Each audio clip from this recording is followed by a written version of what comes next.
Hey there. You probably imagine it as elegant, don't you? Marble floors, trickling fountains, oil-slicked skin under steam-filtered sunlight. The Roman bath a place of luxury, beauty, sensuality. But the real story, it's more like entering a lion's den, smiling naked and unarmed. Because here people don't just bathe. They watch, they judge, they plot. Beneath the scented air and gossip lies a maze of parasites, sharp social codes, and hidden threats. You weren't just washing your body. You were exposing your soul. It's like stepping into a warm pool, only to realize it's been used by hundreds before you. Some of them are sick, some of them are cruel, and one of them might ruin your life. So before you dip a toe in the tepidarium, let's take a closer look. Like and subscribe, but only if you enjoy quiet horror softly told. And tell me, what time is it where you are? Dim the lights. And let's begin. You're standing at the threshold now. The stone beneath your feet is warm, not from sunlight, but from the hundreds of bodies who passed this way before you. It smells faintly of olive oil, old sweat, and something sharper beneath. The kind of scent that clings to memory more than skin. You hesitate. Not because you're unfamiliar. You've come here before. Everyone has. Roman baths aren't optional. They are ritual. They are routine. They are reputation. But something in your stomach twists. A flicker of doubt. Today feels different. A slave passes you eyes down, hands full of strigils and oil flasks. Behind him, a senator's wife wrapped in a sheer tunic pretends not to look at you. But she sees. They all do. This is not just about cleaning your body. This is performance. You step forward. The entrance arches above you like the mouth of a great beast carved in stone and marble. Inside, the air thickens warm and damp. Sound changes too. Voices bounce strangely off the domed ceilings.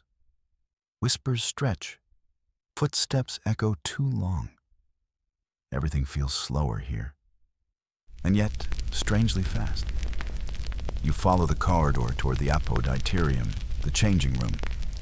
Their rows of niches hold clothing and sandals, and standing near them, men of power, boys trying to become them, freedmen who overcompensate, slaves who pretend not to listen. Eyes dart, smiles freeze, and for a moment you wish you'd stayed home. You begin to undress. Tunica over your head, belt unfastened. The moment your skin is bare, you feel it, that sting of exposure. Not from temperature, but from being seen. Every scar, every fold, every gesture. All of it on display. You're not alone, and you never were. Some men laugh, others flex subtly, speaking louder when certain listeners pass by. Everything is calculated. This room isn't a prelude. It's part of the game. If you drop your clothing too clumsily, someone will notice. If you seem too proud of your physique, they'll notice that too. You move to the bench, trying not to hurry. You place your clothes in a niche, and you pretend not to glance back. You tell yourself they won't be stolen. But you know theft is common here, especially of items that say something about who you are. Your sandals are modest. Will they mock you? Your tunic is plain. Will they pity you? You step away. A man near the corner rubs oil into his shoulders too vigorously. You hear him exhale through his teeth, not from pleasure, but from pain. The strigil comes next. That cruel curved blade that scrapes oil, sweat, and skin in a single pull. His back is already red, but he smiles. A young boy watches him. You can't tell if he's impressed or afraid. And so it begins. Your journey through the baths is a descent not into filth, but into exposure. The paradox is immediate. You came here to be clean, but you'll leave with more than you brought. Stories, glances, risks, maybe even a disease you won't notice until next week. You enter the tepidarium next. The warm room. Not hot enough to burn, not cool enough to escape discomfort. This is where your pores open, where your secrets do too. You sit on the marble slab and close your eyes, but not for long. Someone sits beside you, too close. You open one eye. It's him, the man with the red back. His strigil lies across his lap like a weapon. He doesn't speak, just smile. A knowing smile. The kind that suggests memory or threat. You feel your breath catch, but you don't move. That would be weakness. Instead, you breathe in the warm air, trying to focus on the present tense of your own body. Feet against stone, knees against knees, chest rising slowly, then slower. Behind you, a woman laughs. You don't turn around, but you know she's just emerged from the caldarium. Her hair is wet. Her voice drips with honeyed scorn. She's looking at someone, maybe at you. You want to relax, but already your nerves have tightened like drawn cords. Every sense is alert, every motion rehearsed. You came here to wash, but instead, you've begun a performance, and the worst is still ahead. You think you know the rules. Wash before entering the pool. Respect the silence in the steam rooms. Don't splash. Don't stare. Don't leave your sandals in someone else's path. But those are just the written ones, the ones the slaves might mutter if pressed, the ones scratched in stone at the door. The real rules, they're invisible and far more dangerous. They live in glances, in pauses, in the way a man offers you oil or doesn't, in how close you sit to someone older than you, in the timing of your entrance and exit, your posture, the towel you bring, the way your voice rises or drops when you speak to someone of a higher class. You break one, and you may never know which, but you'll feel it slowly, like the temperature of the water changing degree by degree, until suddenly you're boiled. You step through the next archway, into the caldarium. It hits you like breathless heat. Your skin tightens instantly. You're supposed to feel clean here, opened by warmth, your muscles uncoiling. But instead, you feel watched. The air is heavy, the kind of heat that holds on to things, smells, sounds, memories. Across the room, a man speaks too loudly. He's a freedman. His voice still has the rough bark of his birth, but he's softened it with perfume and jewelry. A bracelet on each wrist, a gold ring on his pinky finger. He tells a story. It ends with a laugh. The others around him join in, but not all at once. You can tell who means it and who laughs, because they have to. He's the type you need to be careful around, not because he's rich, but because he's rich now, which means he remembers what it was like to be ignored, and he won't let you forget that you can be ignored too. He turns toward you, eyes heavy with amusement. You look pale, he says. First time in the caldarium, you smile. Say nothing. Anything you say could be used, twisted, replayed, exaggerated. You nod politely, a humble nod, one that neither invites nor rejects. He turns back, but you feel the heat more sharply now, as if the room has thickened around your neck. There are other rules too, like never sitting in someone's usual spot. There are no signs, no markings. But if you sit where the wrong man sits each week, his friends will notice. And they won't say anything to your face, but they'll whisper.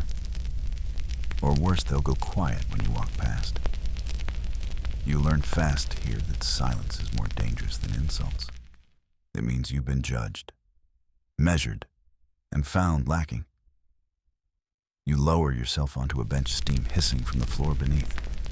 Your thighs burn slightly from the heat, but you keep your face neutral.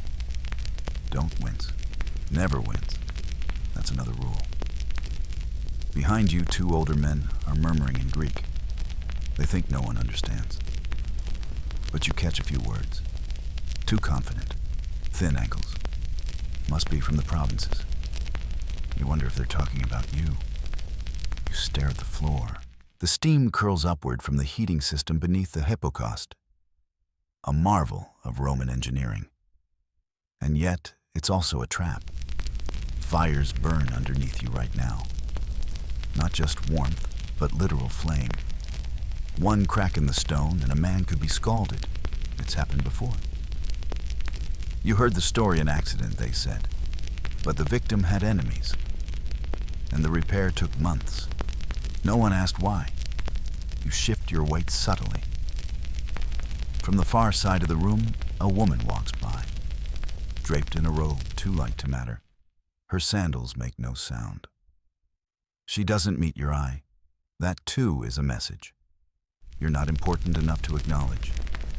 You feel it how every gesture here is a currency. A glance can be a gift or a debt.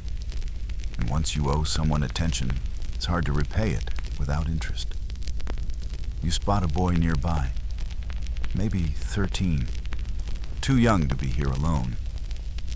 He's rubbing oil into his forearms, watching the others carefully. Learning, already mimicking the mannerisms of someone older, too fast, too smooth. He's memorizing the rules, because breaking them isn't just embarrassing, it's dangerous. The wrong word at the wrong time can lead to ruin. The wrong touch, the wrong stare, the wrong question. What do you do for work? Asked of a man whose power lies in no one knowing what he does. There's no safety here. You came to bathe, to be clean. But you're walking a tightrope. One misstep, and you're not just wet. You're vulnerable. And then there are the punishments. Not physical, usually. Nothing dramatic. But if you offend the wrong person, you'll feel it. Invitations will stop. Clients will stop visiting your father. Your friends will stop mentioning your name. A slave walks past with fresh towels. He hands you one gently, no eye contact. Just the towel slightly damp.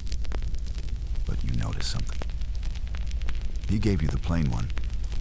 The others men of higher status got towels with colored embroidery, a tiny detail. Easy to miss. But you didn't. He didn't choose that towel for you. Someone told him which to give. Your chest tightens. You dry your neck with a scratchy cloth, pretending not to care. Pretending you're just another bather. But you're not. You've been marked now. By someone in this room. And you don't know why. You step back into the apoditarium, the changing room. And for a moment, the world feels cooler. Not cold. Never cold. But after the heat of the caldarium, even lukewarm air feels like a release. You breathe in. It doesn't help. Because you've returned to the place where you lost your defenses.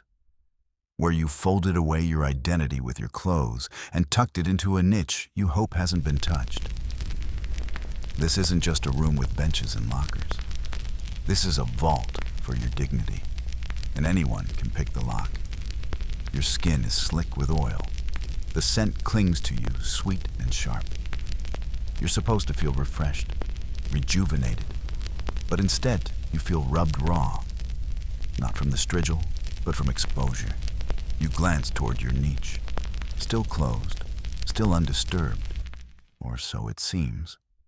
There's no real way to know. A slave might have rifled through it. A boy might have tried on your sandals. Someone might have stolen the ring you left inside your folded tunic if you were foolish enough to wear one here. You weren't, but still you worry. This room whispers. You hear conversations begin and end too quickly. You catch fragments. Saw him in the frigidarium alone. His uncle's trial isn't going well. Didn't know he had that scar. Even your scars are public here. That rough patch on your thigh, the jagged line near your shoulder. Some might see them as honorable wounds from battle. But others will wonder, Was it punishment? Was it accident? Was it earned? You move toward the wall? Not too fast. Never too fast. That would draw attention. The marble under your feet is slightly wet. Not from water, but from footsteps. Someone left just moments ago. You can still see their toe prints. You follow them for a second, instinctively. Then stop. That's not why you're here. You reach your niche. It's been moved. Slightly. You're sure of it. The angle is different. The cloth not quite as tight. Someone opened it. Looked inside. Maybe just for a moment. Maybe just to see whose it was. But they did. And now you know. You look over your shoulder. No one's watching. But everyone might be. This is a theater without seats. The audience shifts. One moment they're drying their hands. The next they're studying you. Measuring. Deciding. A boy walks past with an empty oil flask. You recognize him. He was near the tepidarium, trying to mimic the older men. Now he's flushed cheeks, red jaw clenched. Something's changed. He's holding his tunic wrong, crumpled like it's been wrung out. You realize what happened? Someone mocked him, teased him, maybe worse. And he had no way to fight back. Because in this room, strength isn't shown by muscle. It's shown by how little you react. He disappears into a corner. You turn back to your niche, begin dressing again. But it's different now. You're slower, not from tiredness, but calculation. Every movement feels public. The way you lift the tunic, the way it clings slightly damp to your skin, the way you adjust the belt. This isn't about modesty. Modesty is impossible here. It's about performance. You remember a story, one that still circulates like mold in the corners of this place. A young senator's son once stripped too quickly, too confidently, laughed too loud in the Laconicum, tried to impress a woman who wasn't impressed. A week later, his father's political rival had an anonymous informant testify about a supposed offense committed in the bath. No proof, no witnesses, but enough to smear a name. That boy never returned to the baths again. No one said he was exiled, but he might as well have been. You tighten your belt, not too tight. Let it hang just so. Loose enough to suggest ease, but snug enough to suggest control. Everything has to suggest something. There's no such thing as neutral here. You move to the bronze mirror. It's warped, ancient. The kind of mirror that doesn't reflect you exactly as you are, but as the room sees you. You study yourself, your posture, your expression. You try a smile. It looks wrong, forced. You let it drop. A man enters. He's older. A senator, you think, or someone who wants to be seen as one. He walks like he owns the walls, doesn't glance at anyone but forces everyone else to glance at him. He stops near you, opens his niche. Inside, a purple-dyed towel. Expensive, reserved, rare. You realize something. He left it there unguarded on purpose. It's a test to see if someone would touch it, steal it, move it. And if they had, he would have known. He would have noticed. And that person would be finished. That's how fragile your footing is here. You think the baths are about relaxation. They're not. They're about strategy, about survival. Even the slaves understand it, especially the slaves. One of them sweeps the floor near the entrance. Barefoot, silent. He pauses when he sees you looking. Just for a moment. Then he lowers his head again. But not before you see it. A bruise on his forearm. Fresh, thumb-shaped. Someone lost control. Probably in private. A patron angry over a missing strigil. Or a comment repeated. And the slave, he can't complain. He can't explain. He just carries the mark. You feel your chest tighten again. You finish dressing, but even dressed, you're not covered. Because here what you reveal isn't just flesh. It's fear, it's hesitation, it's weakness. And the baths they remember. So when you leave the apoditerium, when you step into the next chamber, when you walk into the frigidarium, where the cold water waits, you carry more than just the scent of oil and heat. You carry the knowledge that you've been seen, and not all who see you mean you well. You hold the strigil in your hand now. It's smooth curved like a question and made of bronze gone slightly green with age. It feels heavier than it looks. Not sharp, but not gentle either. The edge is blunt but purposeful. This is not a tool designed to caress. It's designed to remove oil, sweat, dirt, skin, that last one. You realize slowly. Yes, skin. The top layer flaked and loose dead, but still clinging. You've seen it before. Curled scraps gathered at the edge of the bench after someone's scraping, like dried petals, but grayer, more human. You try not to think of them as remains. You oil your arms first. Warm olive oil, thin and slick, poured from a small ceramic flask. It dribbles slowly across your forearms, gleaming in the lamplight like melted gold. You rub it in. It smells sharp, astringent, with a hint of laurel and ash. Your skin glistens. You are ready, but you hesitate. You've scraped yourself before. Everyone has. It's part of the ritual.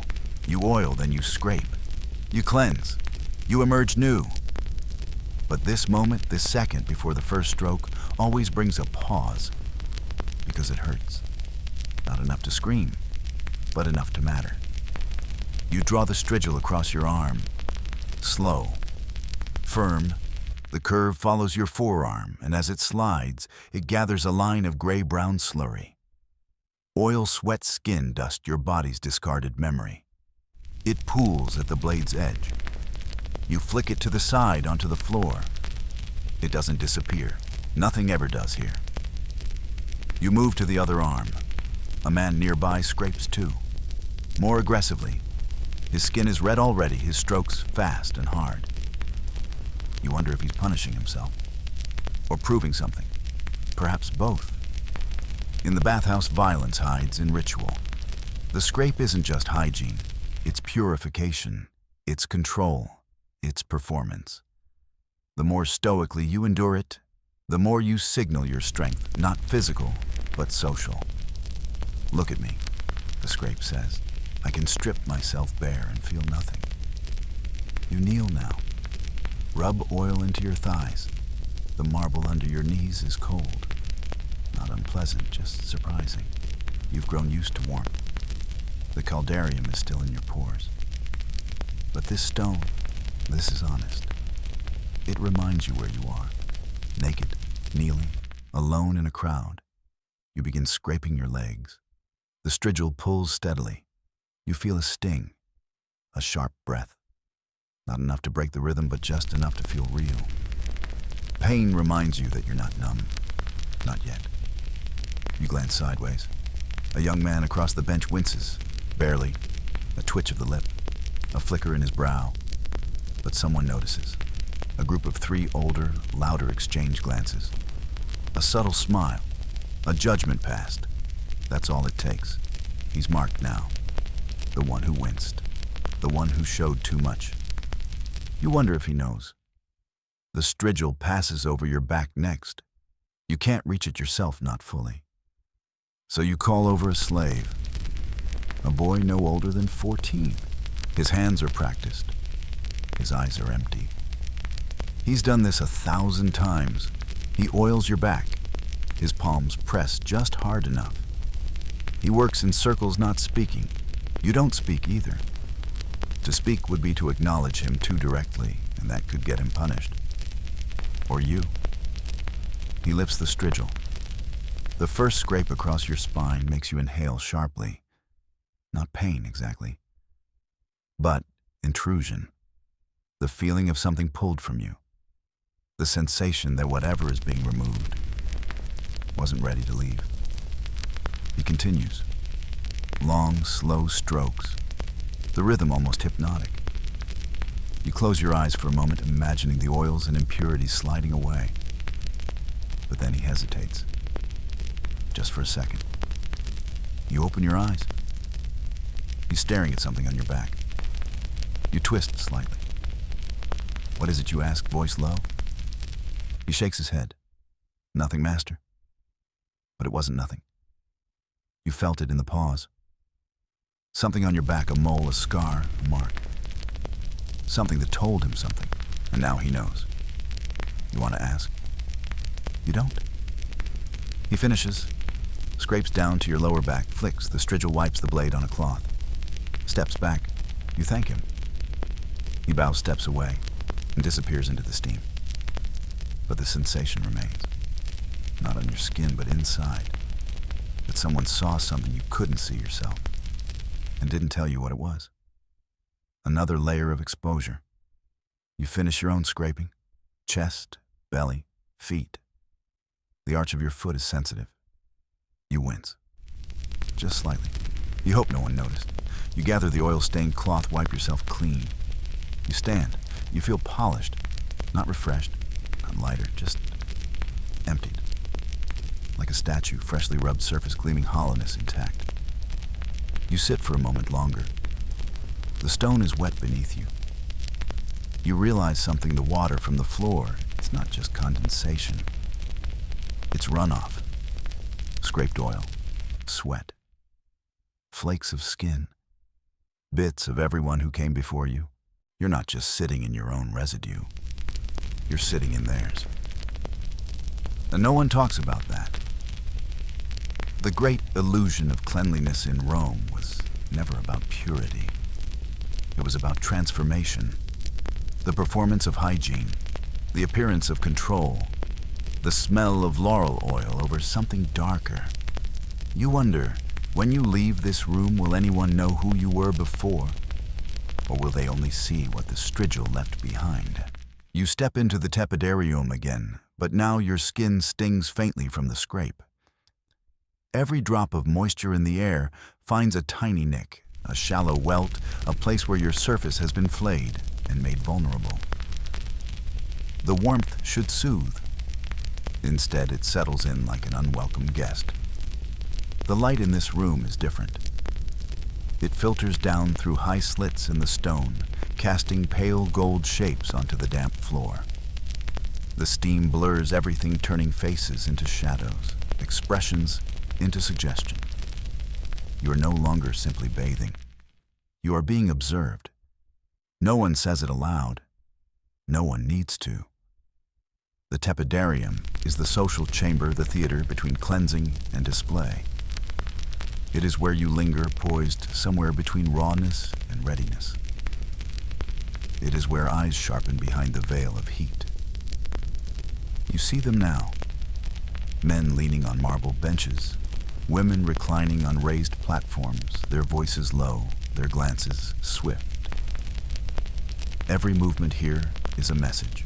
The way someone shifts their robe, the way another dips a foot in the basin, who looks away too soon, who looks too long. A senator enters. His arrival shifts the room, not in volume, but in weight. Conversations tighten, backs straighten. Even the slaves seem to breathe more carefully.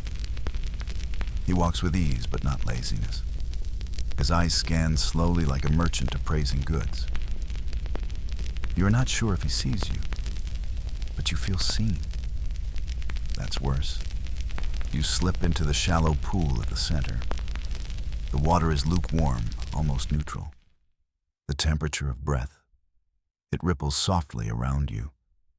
You lower yourself until it covers your chest. For a moment, your skin sighs. You think you might finally relax. Then someone else enters. The splash is deliberate, measured just loud enough to be noticed. You glance.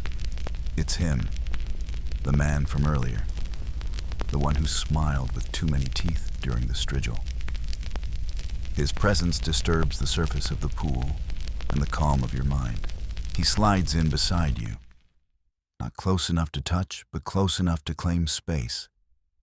He doesn't speak. He just leans back, arms on the edge, and lets the steam rise around his face.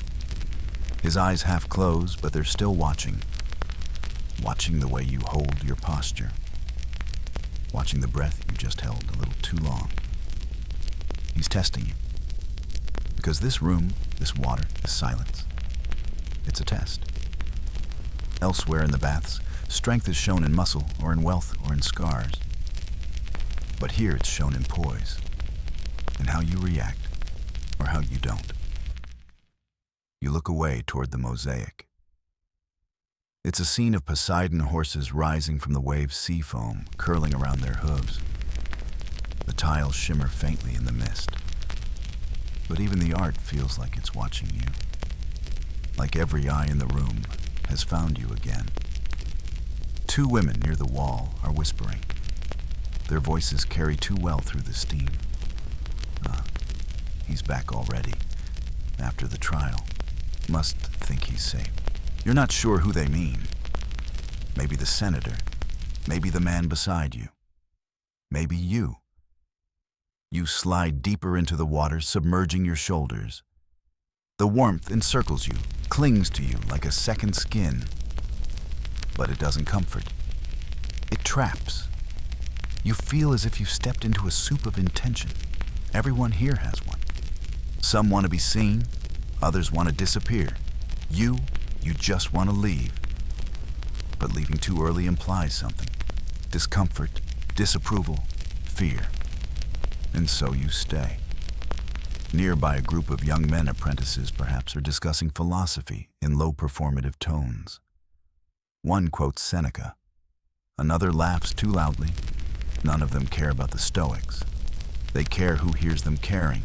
That too is a kind of nakedness. You close your eyes. Try to drift inward. Try to let the warmth do what it's meant to do.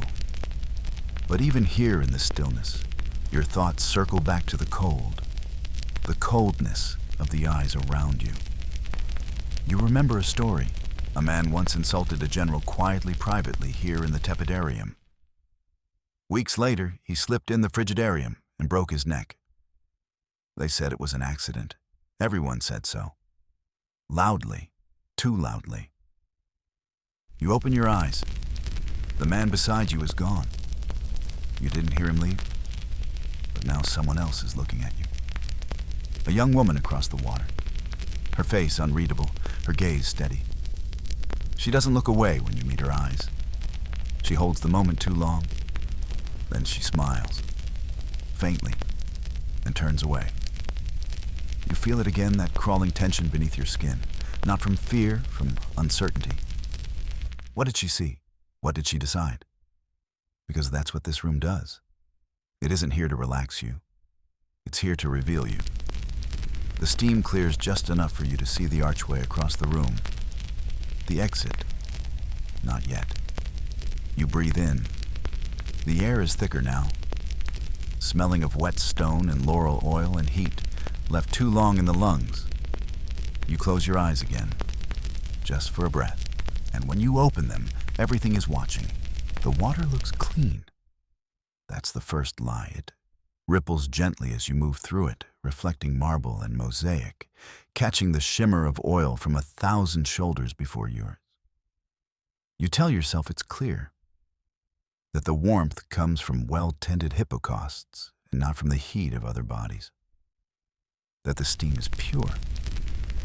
But the longer you stay in it, the more your mind begins to itch. Not your skin, your thoughts. Because now you remember the rumors, the things whispered after funerals, after sudden sickness, after someone failed to show up for weeks, a cough that grew wet, a wound that refused to close, a rash that spread like spilled wine. They always start in places like this. The thermi, where bodies press close, where wounds are cleaned and left behind, where the same water touches everyone, where towels are reused, where scraping blades pass from back to back. You've been scraping your skin raw, opening yourself up, and then what's sitting in a warm bath of shared bacteria. You shiver, not from cold, but from the realization. This place, this shining marble palace of health and beauty, is quietly, constantly sick. You move toward the edge. But as you do, your knee brushes something soft. You freeze. It's not a stone, not a foot. It's cloth. You look down. The water is too murky to see. You shift. It moves away. Slowly. Lazily. Like it has nowhere to be. You exhale. Probably just a discarded towel, a scrap of tunic, left behind by someone who thought the bath would wash it clean, like so many things here. You hoist yourself up, stepping out of the water. The marble is slick. Your foot slides for half a second, then catches. You steady yourself, pretending you meant to move that way. A nearby slave watches. His eyes say nothing, but they saw everything. He steps forward with a cloth, offers it. You take it nodding. The cloth is damp, not freshly soaked. Damp from someone else. You hold it briefly, then decide to use your hands. Rub yourself dry the old way. Friction and air. The slave doesn't blink. This is normal. You remember hearing about a man wealthy young who contracted something after a visit to the caldarium. At first, they thought it was nothing. A rash. A reaction to the oil. But then came the fever, the delirium, the open sores. By the time they realized it was serious, his breath smelled of rot. He died gasping, his mouth blistered. And yet the bath stayed open. Of course they did. Because no one wanted to believe the disease came from something so beautiful. You walk slowly along the edge of the room. You pass a low bench where a boy is coughing. He's small, 10, maybe 11. Someone's servant, maybe even someone's son. His face is red, not from heat, but from effort. His shoulders shake with each cough. His hands are pale and wet. No one stops him. He wipes his mouth on the back of his arm. A man next to him frowns, but says nothing, just shifts slightly away. You keep walking. Because what else can you do? If you speak up, if you say the boy shouldn't be here, you risk being seen as dramatic, weak, superstitious. These are Roman baths. Our ancestors bathed here. Emperors bathed here. And emperors died too. Not always by sword. Sometimes by fever. You enter the next chamber, a smaller room thick with heat. Two men are arguing in hushed tones. You can't hear what they're saying, but the tension is unmistakable. One of them gestures toward a bucket. You glance. Inside blood-stained cloth. You blink. Look again. Yes. Red. Dried around the edges. Just enough to know it's real.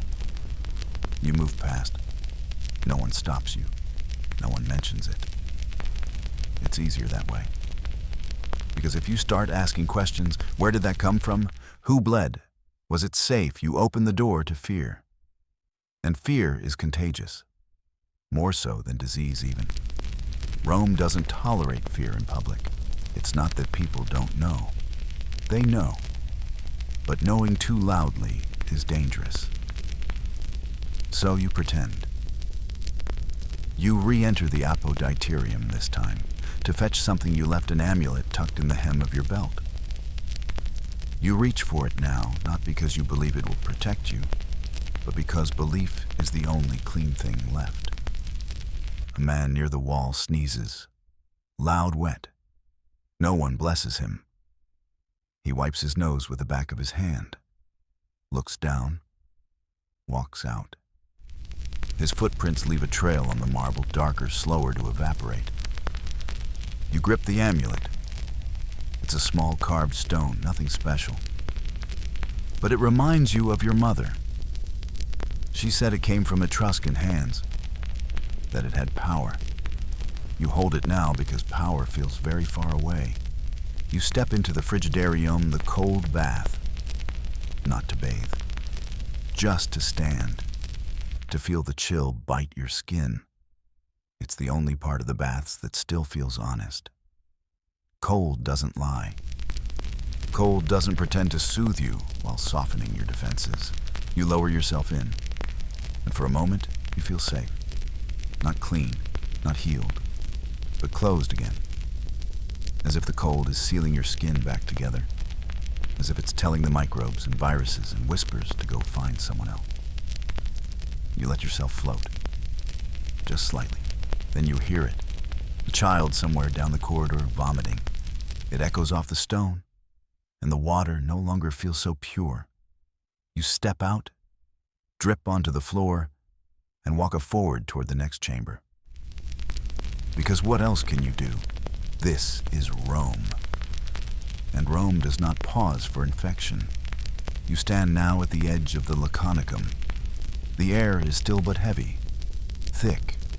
You haven't stepped inside yet, but already your skin begins to moisten. The heat bleeds outward through the marble archway, like breath from the mouth of something ancient. This is the hottest room in the entire bathhouse, and the most silent. Inside there are no pools, no soft benches, just stone and fire. A domed ceiling blackened with smoke. Slits for light that glow like coals. A brazier in the center massive and red. It's not a place for conversation. It's a place for endurance. You step in. The heat wraps around you immediately. No, it grips you. It clamps to your skin and breath and lashes itself around your limbs. Your lungs react first, shrinking slightly, forcing your breaths to shorten. Your nose stings. Your lips feel dry. And yet you keep walking. Because this is the test. The Laconicum is more than a room. It's a ritual, a gauntlet, the ultimate measure of Roman discipline. To sit in here still unflinching while your skin boils and your muscles tremble is to prove something. To yourself, to the others, to Rome.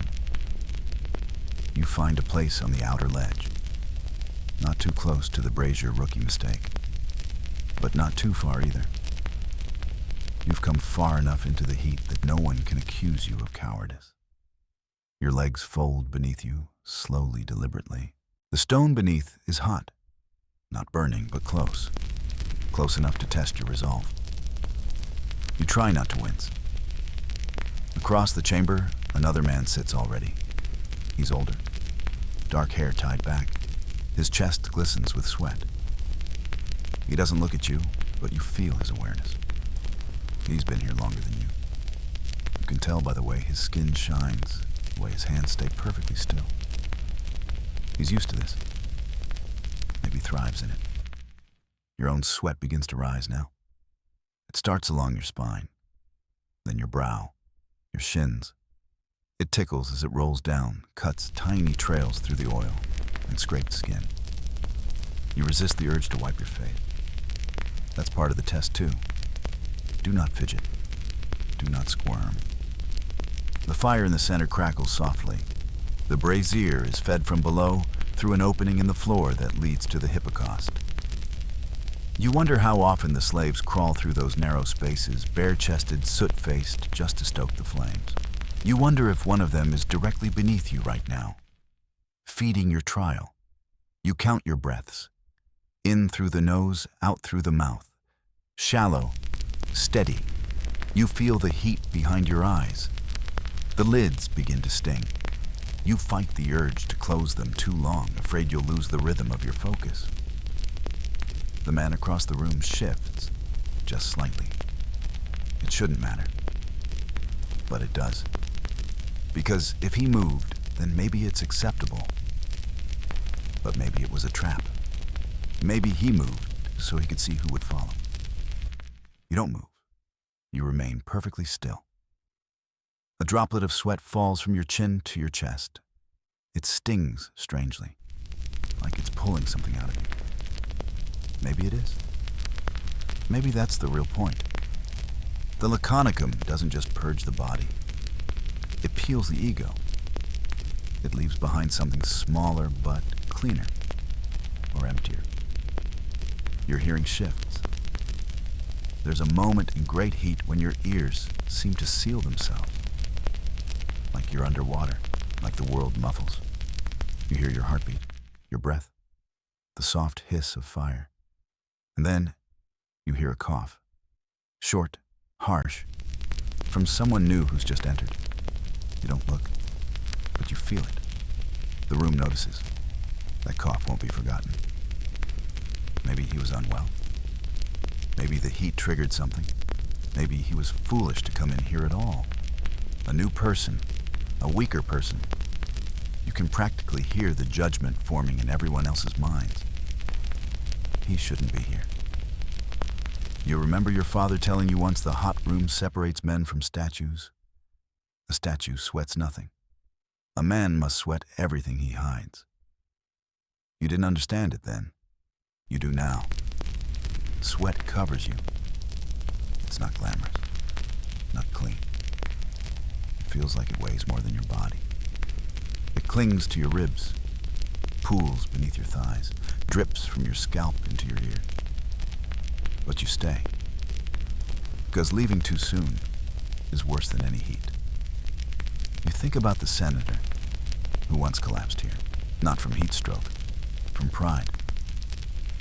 He'd stayed too long, trying to outlast a rival, refused to admit the spinning in his head, refused to leave first. He passed out on the floor face down in his own sweat.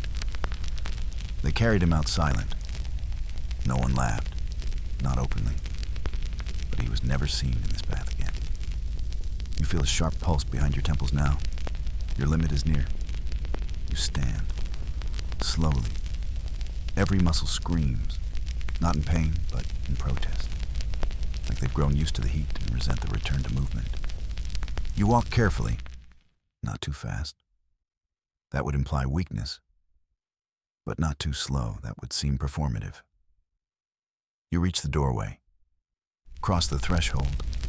The cooler air strikes you like cold iron. Your skin tightens. Goosebumps rise immediately. But you keep walking. Behind you, the heat still breathes, waiting for someone else to test their worth. You survived. No one applauds. But in the Roman bathhouse, survival is the only applause that matters. You're standing in a hallway now, one of the quieter ones, just outside the Laconicum. The heat still clings to your skin like a ghost, but your mind is starting to clear. That's the trick of the bathhouse, isn't it? You think the hardest part is behind you, that the pain is over. But now comes the real danger. Now you're watched, not just casually, not like before. No, now you're evaluated. The moment you step into this next space part, lounge part, atrium part, arena, you begin playing a game you never agreed to enter. You smell it in the oil. You see it in the body language. You feel it in the way men and women lean toward each other, not quite touching yet, charged with implication. This is where status reveals itself. Not through coins or titles, but through glances. The room you enter is bathed in amber light lamps set into shallow alcoves, casting long, soft shadows that hide more than they reveal.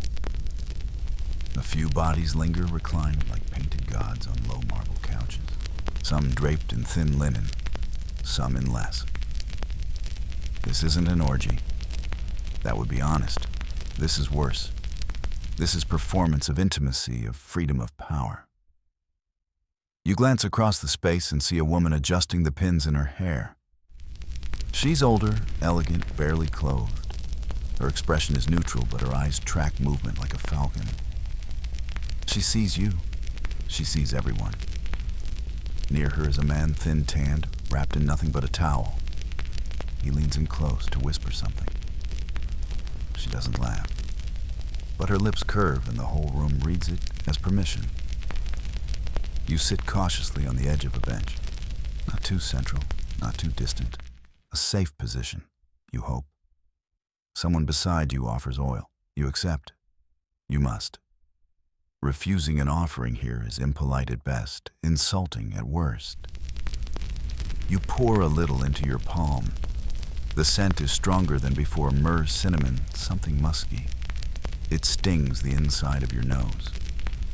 You rub it into your arms, your collarbone, the sides of your neck, carefully, elegantly, because they're all watching how you do it, how confidently, how slowly, how much you enjoy it or pretend to. You wonder how many in this room have power outside these walls, and how many are here because this is the only place they can pretend to have it. That's the paradox. The bathhouse strips you bare. And yet people arrive wrapped in the thickest costumes of all. Lust, wealth, confidence, control. Some of it is real. Most of it is theater. A man walks by a praetorian, judging by the insignia tattooed above his elbow. His body is carved, not just muscular, composed. He walks like someone who knows what others fear. His eyes linger on you for a second too long. You lower your gaze, but not all the way. You mustn't appear submissive, just respectful. The balance is delicate, like walking a rope strung across boiling water. Across the room, a boy and a man are talking. Their tone is soft, intimate. The boy is maybe 16, olive-skinned, his hair oiled and perfect. The man is older, perhaps 40, dressed more formally than most here. Their knees touch. You pretend not to notice. Because to notice is to acknowledge, and acknowledgement can be mistaken for judgment. In the Roman baths, everything is permitted, but nothing is said. You hear laughter behind you. Not loud, but intentional. You glance back. A group is gathered near a low fountain. 4 men, 1 woman, all draped in linens and smiles. They talk as if they don't care who listens. But you know that's not true. Every word is meant to be overheard. They mention someone's name, a senator who was caught in a scandal. Not officially, of course. But his name is mentioned beside the word poison, beside the word boy, beside the word shame. They laugh again. This time the woman speaks. What a shame he didn't slip in the frigidarium instead. Would have saved us all the trouble. A joke. But not really. You shift in your seat. You want to leave. But to leave now would mean something. Everything here means something. You look up, and there behind a pillar you see someone you didn't expect. Your cousin. She's not supposed to be here today. You haven't seen her since the feast last Saturnalia. Her eyes find yours. Then flick away. She's seated beside a woman you don't know, whispering into her ear. Are they talking about you? It doesn't matter. You already feel the weight of it. In this room, everything you are is up for auction. Not your body, your reputation, your softness, your stiffness, your taste, your caution. You recall what someone once told you. The Roman baths are where politics, sex, and silence hold hands, and one of them always lets go. You stand, smooth your towel, cross the room slowly as though nothing touched you, as though no one watched, as though you weren't just stripped and evaluated and whispered about, as though you were the one doing the watching all along. You pass the fountain, the lovers, the power brokers, the gossipers, the secret watchers pretending to look away, and step toward the exit. The shadows close behind you like a curtain, and the show ends for now. The smell follows you.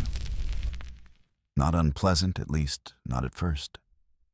The oil still lingers on your skin, warm and perfumed, a mix of cinnamon, laurel, and something sharper beneath. It clings to your collarbones, settles in your hair, even seeps faintly from the towel around your waist.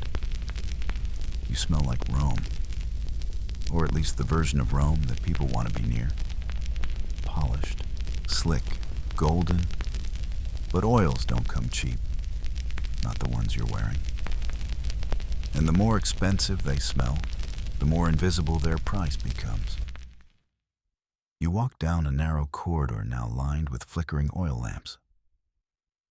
Your footsteps are softer here, slower.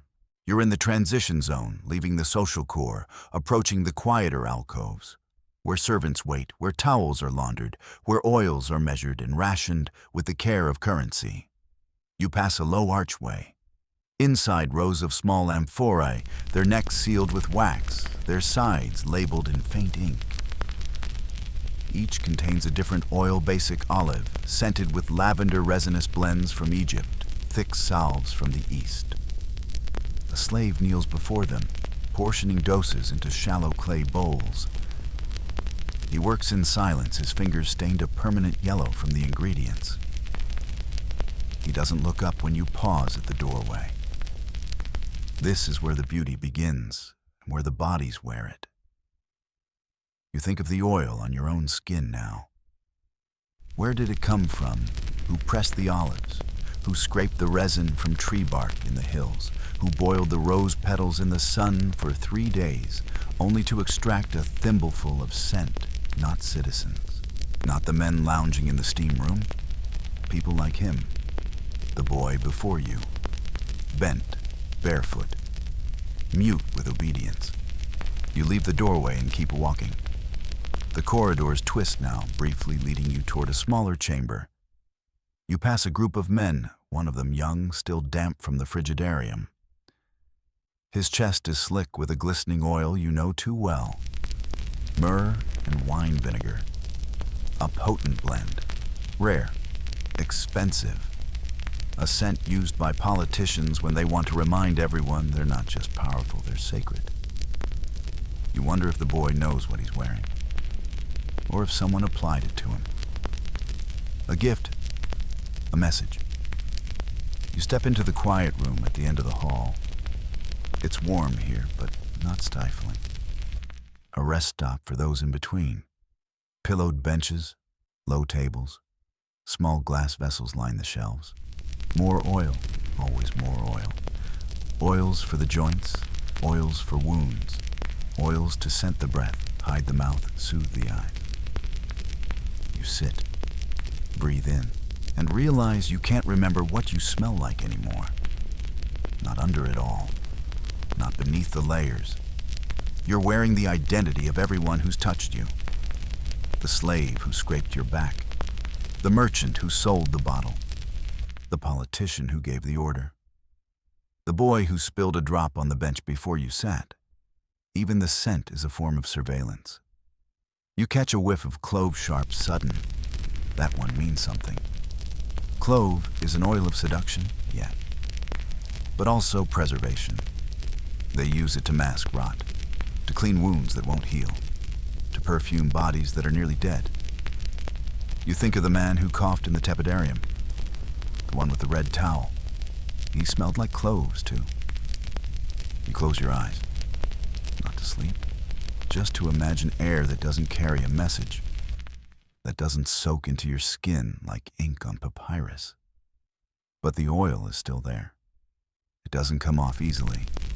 You could scrub it for hours, wash your arms in the Tiber, burn your tunic, and still someone would catch a trace of it and say, "Ah."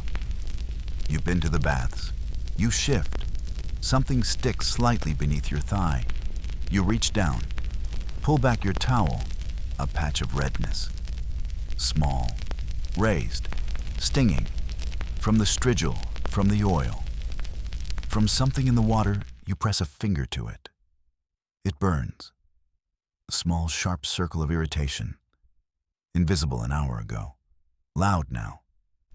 You think of the stories, of rashes that became infections, of men who returned from the bathhouse limpe, of women who emerged with skin that peeled for weeks, and the oil. It only makes it worse, traps the heat, seals the wound. You exhale, shake your head, and still, you know you'll come back. Because you have to. Because the baths aren't optional. They're currency. They're a stage, a language. To not be scented is to be silent, unpresent, forgotten. You rise, cross the room, pass another man who turns to look at you, not your eyes, but your neck. Your shoulders, the shimmer on your skin. He nods, faintly. A greeting, yes, but more than that. A recognition of the oil, of the performance. You smile barely, and walk on, trailing a perfume that isn't yours. They are always there. In every room, every corner, every echo of a footstep, they are present. The servants, slaves, attendants. Call them what you will, but they're the true citizens of the bathhouse. They move silently, and yet they hear everything, see everything. They see you. They always have. You return now to the apoditarium, but not to leave. You've come to retrieve a second towel. Your own is damp, clinging to your hips, holding oil and heat and other people's breath. You walk barefoot across the stone. It's not as warm as it was before. Your skin has cooled. Your nerves have not. He's there before you even ask. The towel boy. Maybe 15, maybe younger. You've seen him before. Always in the same position near the back wall beside the basket of linens. Always watching, but never staring. His gaze softens when it lands on yours. Not kindness, not fear. Memory. He hands you a fresh towel before you speak. Not the coarse one. Not the thin, worn-out cloth they give to the careless or the shamed. This one is thick, cream-colored, still slightly warm from the heated shelf. It means something, because he decided it meant something. You nod. He says nothing, just steps back into shadow. You move to a bench and sit. Let the towel rest across your lap. From here, you can see them all, the silent attendants, moving like pieces across a board no one admits exists. They refill oil flasks. They sweep the sweat from marble benches. They carry discarded strigils. They mop the bloodstains that shouldn't be there. And while they do these things, they listen. You think they aren't listening because they don't interrupt, because their eyes don't flicker, because they stay so quiet, so humble, so beneath. But they are. They hear who slipped in the frigidarium, who moaned too loud in the steam room, who joked about the wrong senator, who applied oil to someone else's shoulder too gently. They hear everything, and they remember. Because remembering is survival. You glance at the nearest one. He's older, mid-30s maybe. Muscled but worn. He's kneeling to scrub a corner of the floor, methodical and quiet. His hands move in circles. He doesn't look up, but he knows you're looking. You wonder what he knows about you? He might know that you've been coming here for months, that you favor laurel oil but avoid cinnamon, that you wince slightly when scraping your lower back, that you sat too close to someone important 2 weeks ago and didn't apologize. He might know who your father is, what your father owes, what you'll become if you're lucky or if you're not. They are not just eyes. They are mouths, but not ones that speak here. Elsewhere. You've heard stories of a wealthy man, untouchable it seemed, who disappeared after a simple visit to the baths. No trial, no warning. He just didn't come home. No one spoke of it directly. But the towel boy who always served him, gone too. Some say he was paid. Others say he was silenced. Some say he became someone new after what he knew made him dangerous. You tighten the towel around your waist. The fabric is soft, but the silence is rough. You rise. As you do, you lock eyes with a servant by the far door. She's holding a strigil, bronze, clean, too clean. She watches you as you pass, not nervously, not kindly, just precisely. She's memorizing something. You wonder what? Your gait, your scent, the timing of your visit. She turns away as another bather approaches. And just like that, you're forgotten or filed away. You enter the next room slowly. The steam greets you again, curling along your arms like breath. More servants wait here, barely visible through the haze. One pours water into a bowl. Another folds a discarded robe. A third crouches at the edge of the basin, fishing something unseen from the depths. They are not in your way. They are part of the room, but never of the conversation, except when it matters most. You sit.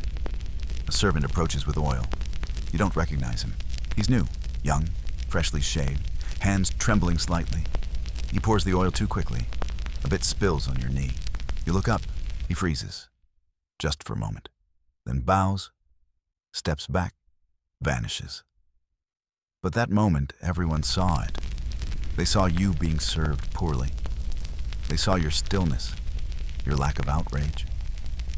And now they'll wonder what that means. Does it mean you're weak? Does it mean you're kind? Does it mean you've fallen? Only the servants will know for sure. Because when the rest of Rome forgets what happened in this bathhouse, when the senators drink themselves numb, when the patricians return to their villas, when the soldiers sleep off their pride, only the servants remain. They remember. And one day, they will use what they know. You rise again, move toward the exit. But just before you pass through the arch, you glance back and see 3 of them watching you from the far wall. Expressionless, but not empty, never empty. You step through a long arch into a narrow corridor. It's quiet here, quieter than it should be. The only sounds are your footsteps softened by the dampness beneath them, and the distant hum of voices, not joyful, not angry, just low. Calculated. You're walking into a space they never name on the mosaic floor plans. There's no sign, no ceremony, no formal title. But everyone knows what this place is. This is where the real business of the Roman baths is conducted. This is the hallway of politics. No, not the curia, not the Senate chambers with their stone steps and raised platforms. Not the forums where orators boom like thunder. Here, the words are barely whispered. The power is held in glances, shrugs, and long pauses between sentences. You know what you're walking into. You just don't know who's already here. You round a corner, and there they are. 3 men. 1 seated, 2 standing.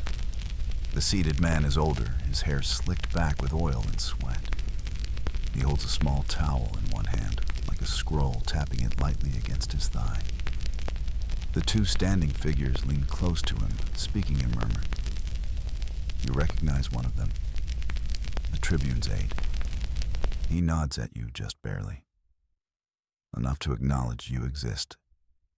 Not enough to invite you closer. You pretend you didn't see. You sit on a stone bench near the wall, facing away, but not too far.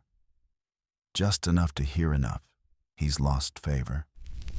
You can tell by his absence. His nephew was at the games last week, sitting 2 rows back instead of front. If the construction delays again, the donations won't matter. These are not sentences you say unless you want them overheard. Which means you're meant to hear them.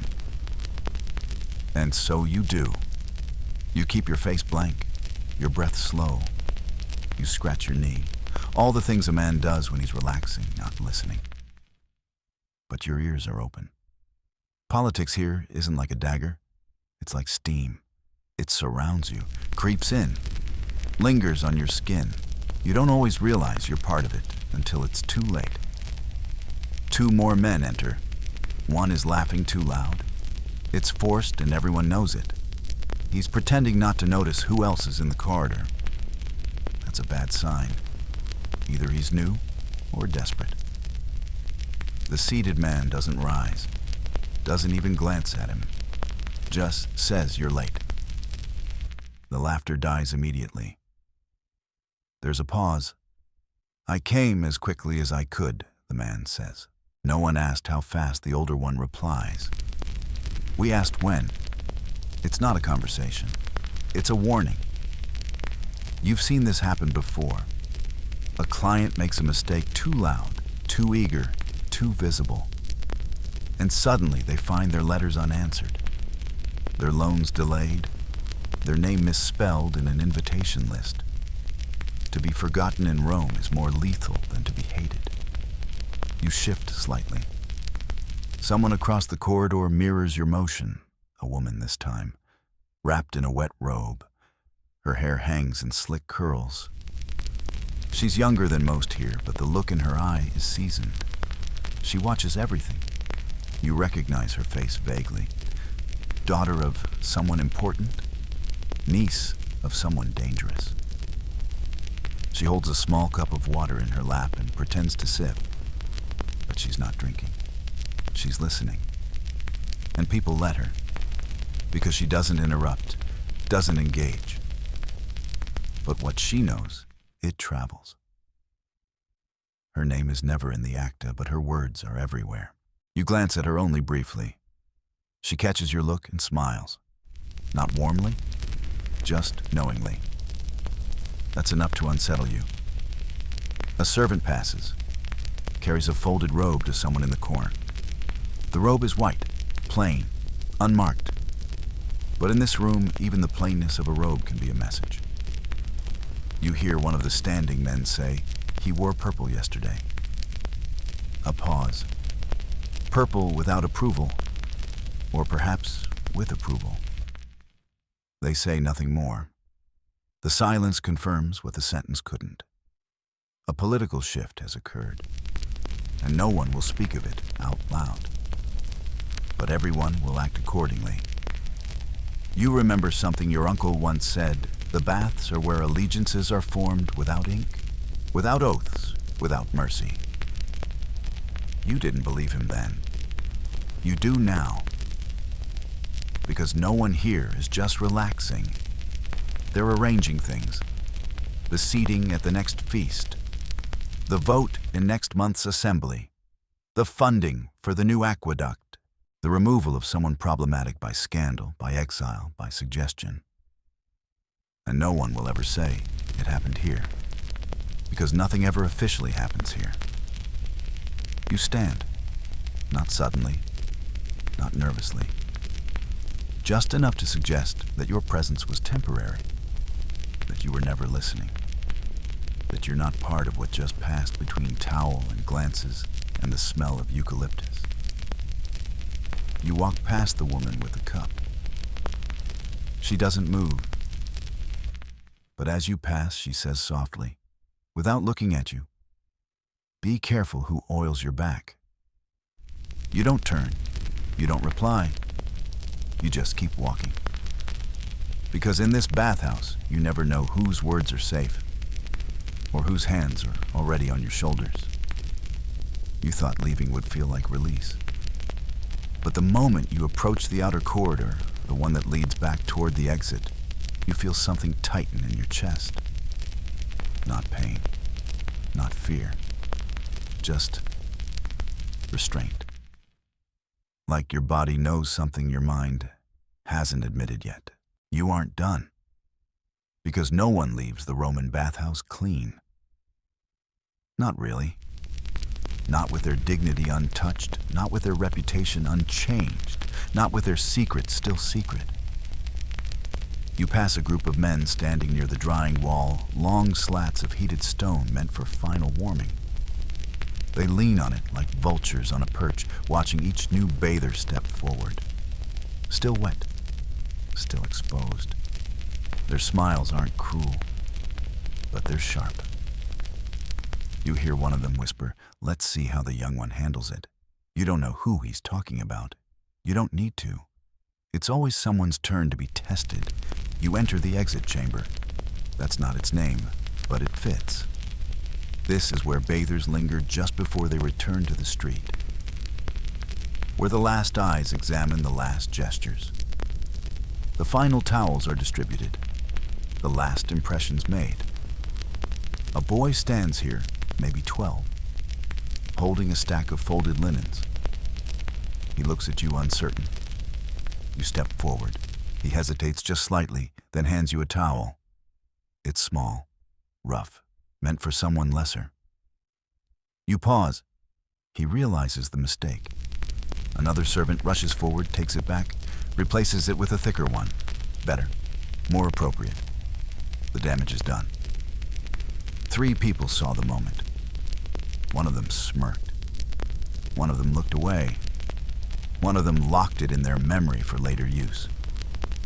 You dry yourself slowly. It doesn't help. Because now you feel the towel as a metaphor-thin fabric trying to erase everything you've just absorbed. The oil, the stares, the laughter, the invisible lines drawn across your back. A man exits beside you, slaps another on the shoulder, loud, jovial. But you see the wince, the way his jaw tightens for a split second, the way his towel slips lower than he meant it to. He recovers quickly, but again 3 people saw, and again one of them remembers. The exit is lined with mirrors. Not glass, but polished bronze panels, warped, distorted. They don't reflect who you are. They reflect how Rome sees you. You glance into one.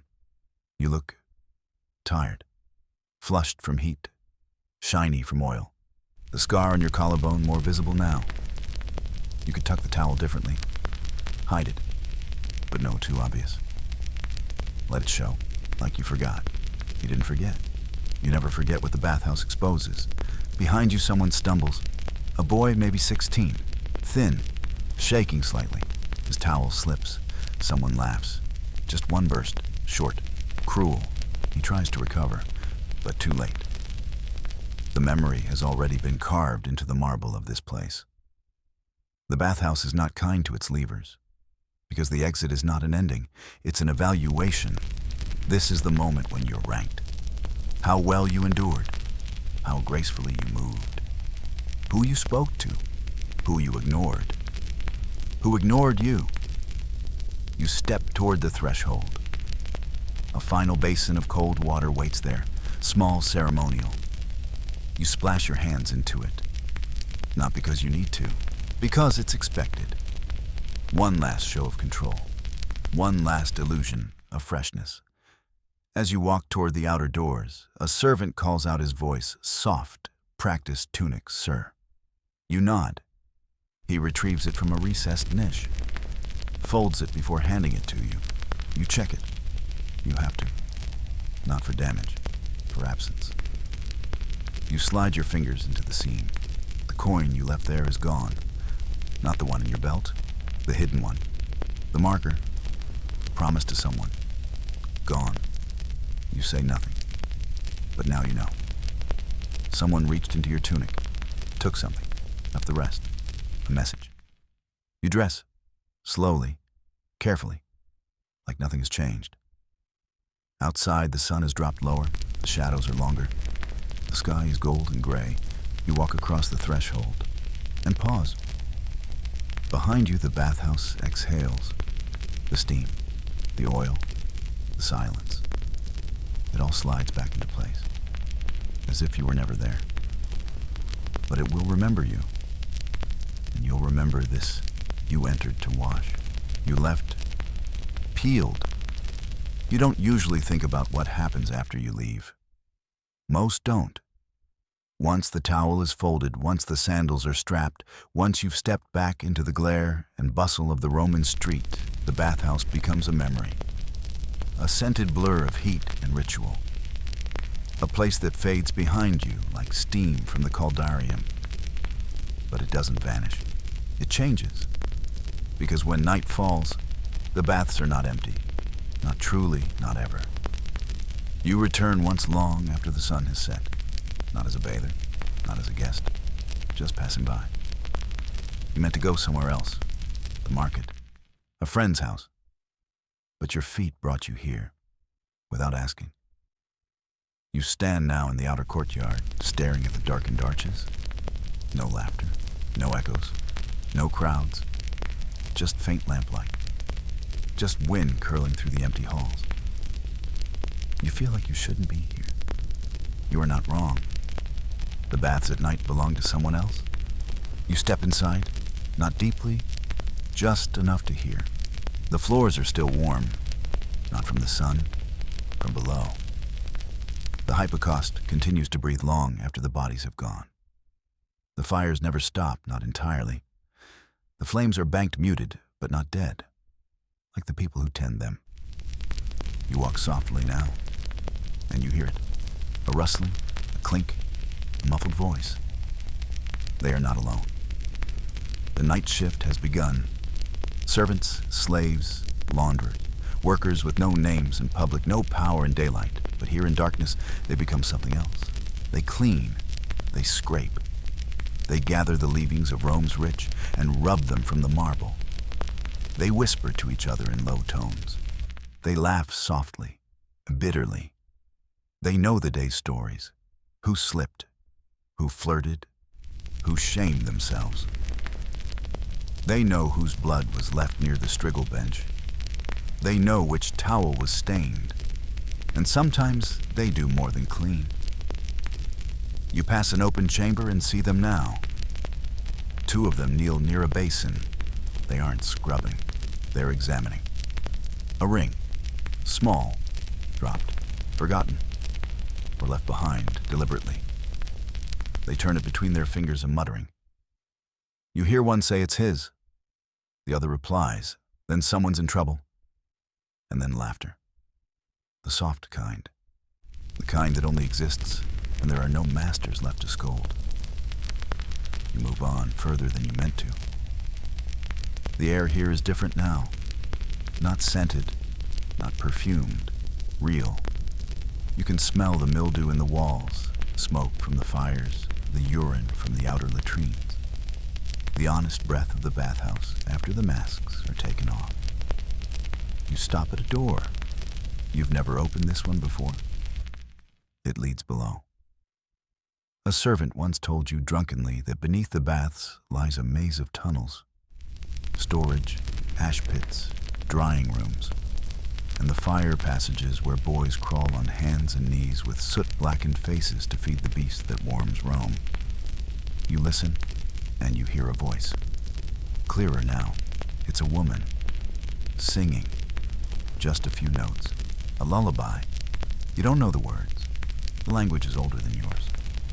But the sound is warm. Not gentle, not sweet. Just tired.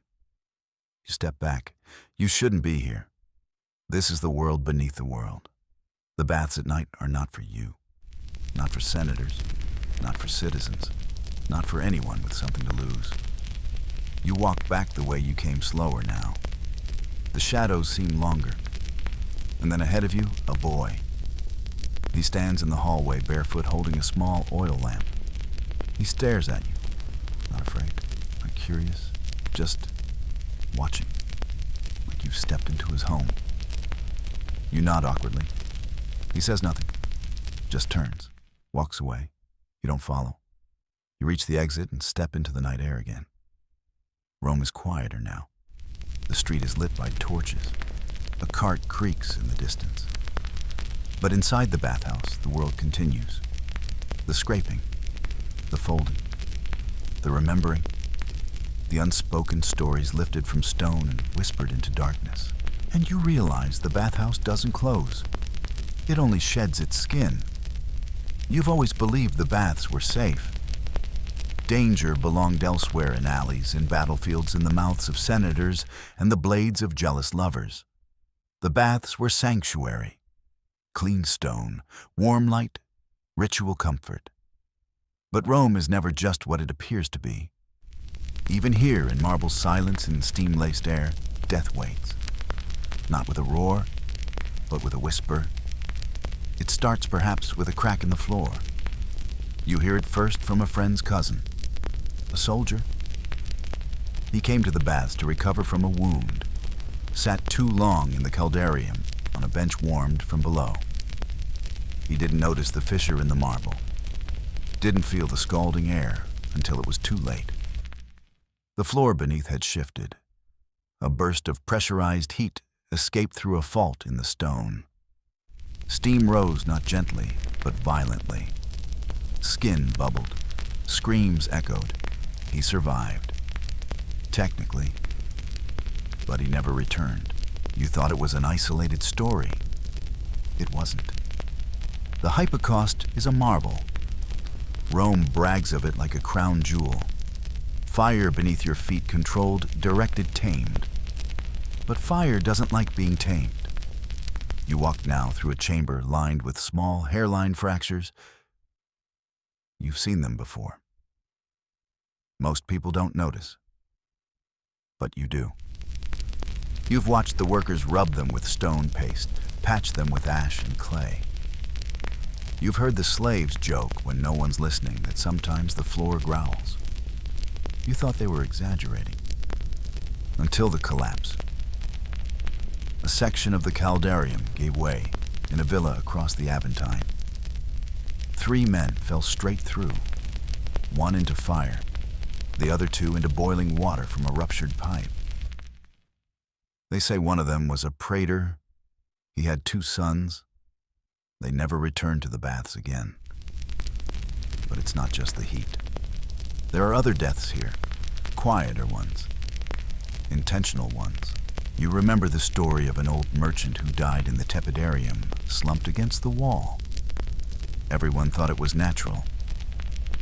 He was old. The heat got to him. But someone noticed his lips were blue. Too blue. Someone mentioned they saw a boy drop something into his oil flask an hour before. Someone else remembered the boy wasn't seen after that. A coincidence, or not. The bathhouse offers perfect cover. Here your body's already wet, already flushed, already faint from steam and oil and wine. A little poison goes unnoticed. A little cut disappears beneath a scrape. A pushed head held just a few seconds too long beneath the water, who would question it? Accidents happen in the baths. They always have. Even the records say so. In Pompeii, 1 man was found beneath a collapsed bathhouse wall. Crushed. His skull split open. Archaeologists say it was from the earthquake. But others whisper that he was trying to escape someone. That he didn't die from stone. He died running from someone whose name no longer remains. You feel the stone beneath your own feet now. It hums, faintly, warmth from the hypocaust breathing. But for a moment you wonder, what if it surged? What if the tunnel below filled with gas and no one heard the warning shout? What if the heat took on a mind of its own? There are no windows in the caldarium, no exits in the laconicum, no way to run when the fire decides it's had enough of being Rome's servant. You pass a wall where a dark stain lingers. You've seen it for months. No one mentions it. No one scrubs it clean. Maybe they can't. It's old. Too deep to remove. Too stubborn to fade. Like a memory. Like a scar. You step into the frigidarium, needing the cold. Needing the numbness. The pool glistens. So clean. So still. But you remember the boy who drowned here 2 seasons ago. No one noticed until his body drifted. They said he slipped. He didn't. You heard the whispers. He was held under. Jealousy, shame, or maybe nothing at all. Maybe someone just wanted to see what silence looked like underwater. You dip your hands in the cold. Watch the ripples spread. No blood, no body. Not tonight. But the bathhouse has a long memory and longer shadows. You rise. You walk back toward the entrance corridor. Each stone you pass has stories etched invisibly into it. And you realize the baths don't just clean the city. They consume it. Not often. Not loudly. Just enough to remind you even beauty can kill. Especially beauty. Because it makes you let your guard down. Because it asks you to trust. Because it whispers you are safe here while hiding the heat that waits beneath your feet. You step outside. And for the first time, you don't look back. You are outside now. Your feet touch dry stone. Your skin glows still warm, still slick from oil and sweat and water that touched 100 others. Your tunic clings faintly at the seams. The air is cooler here in the open. The sky above is softening gray-blue like marble soaked in twilight. You have left the baths, but they haven't left you. You walk down the street slow, deliberate, passing vendors packing up their wares, beggars curling into alcoves, the thud of sandals in the dust. No one looks twice at you, just another Roman clean polished restored. You run a hand over your face. It's smooth, bare, but you can still feel it. The scrape, the sting. You touch your chest, your back. The patch of red skin is still there, small raised sore. A mark left not by intention, but by presence. You carry it like a secret badge. No one will ask about it. No one will offer balm. It's not that kind of wound. It's the kind the baths specialize in. You cross a bridge. The Tiber flows below green-gray and slow. On its surface, the moon has just begun to shimmer. You pause here halfway across and stare at the water. Once you believed this river cleaned the city, just like the baths cleaned the body. But rivers carry what's poured into them. And baths, they carry more than oil. They carry stories, judgments, shame, memory. You came today to purify, to smooth yourself back into the shape Rome demands of you, to soften what was cracked, to oil what was stiff, to scrub off the weak. But what did you leave behind, and what did you bring back? A servant's glance, a senator's silence, a stranger's touch, a whispered joke about someone like you. You walked through steam and politics, through fire and cool stone, through silence and too loud laughter. And now standing here, in the open air, you feel not lighter, not better, just more aware. You glance at your hands. They shine faintly in the lamplight. Not dirty, but not clean either. Just worn. You could scrub again. At home, with salt, with wine. It wouldn't matter. Because it was never about dirt. It was about exposure. The bathhouse didn't cleanse you. It opened you. Every pore, every glance, every assumption you thought you wore like armor. Gone. Replaced with something thin, transparent. You remember the woman with the cup of water? Be careful who oils your back. You remember the boy who coughed, the man who slipped, the child with the bruise. You remember the towel, the missing coin, the servant who said nothing but knew everything. You walk on, past the fruit stalls, past the graffiti-stained walls, past the smell of wine and charcoal and bread. You are no longer wet, but you are not dry. You are no longer in the bath, but you are not untouched. You are no longer surrounded, but you are not alone, because they saw you. And now you carry that seeing like a weight tucked behind your eyes, beneath your ribs, across the nape of your neck. You stop, look up. Above you, a statue of a god stares down, stone eyes, fixed arm, outstretched. He is clean, he is still. He is untouched by sweat or oil or judgment. You envy him for a moment.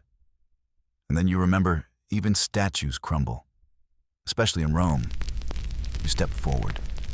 The city swallows your footsteps, and the illusion is complete. You are clean. At least that's what they'll believe.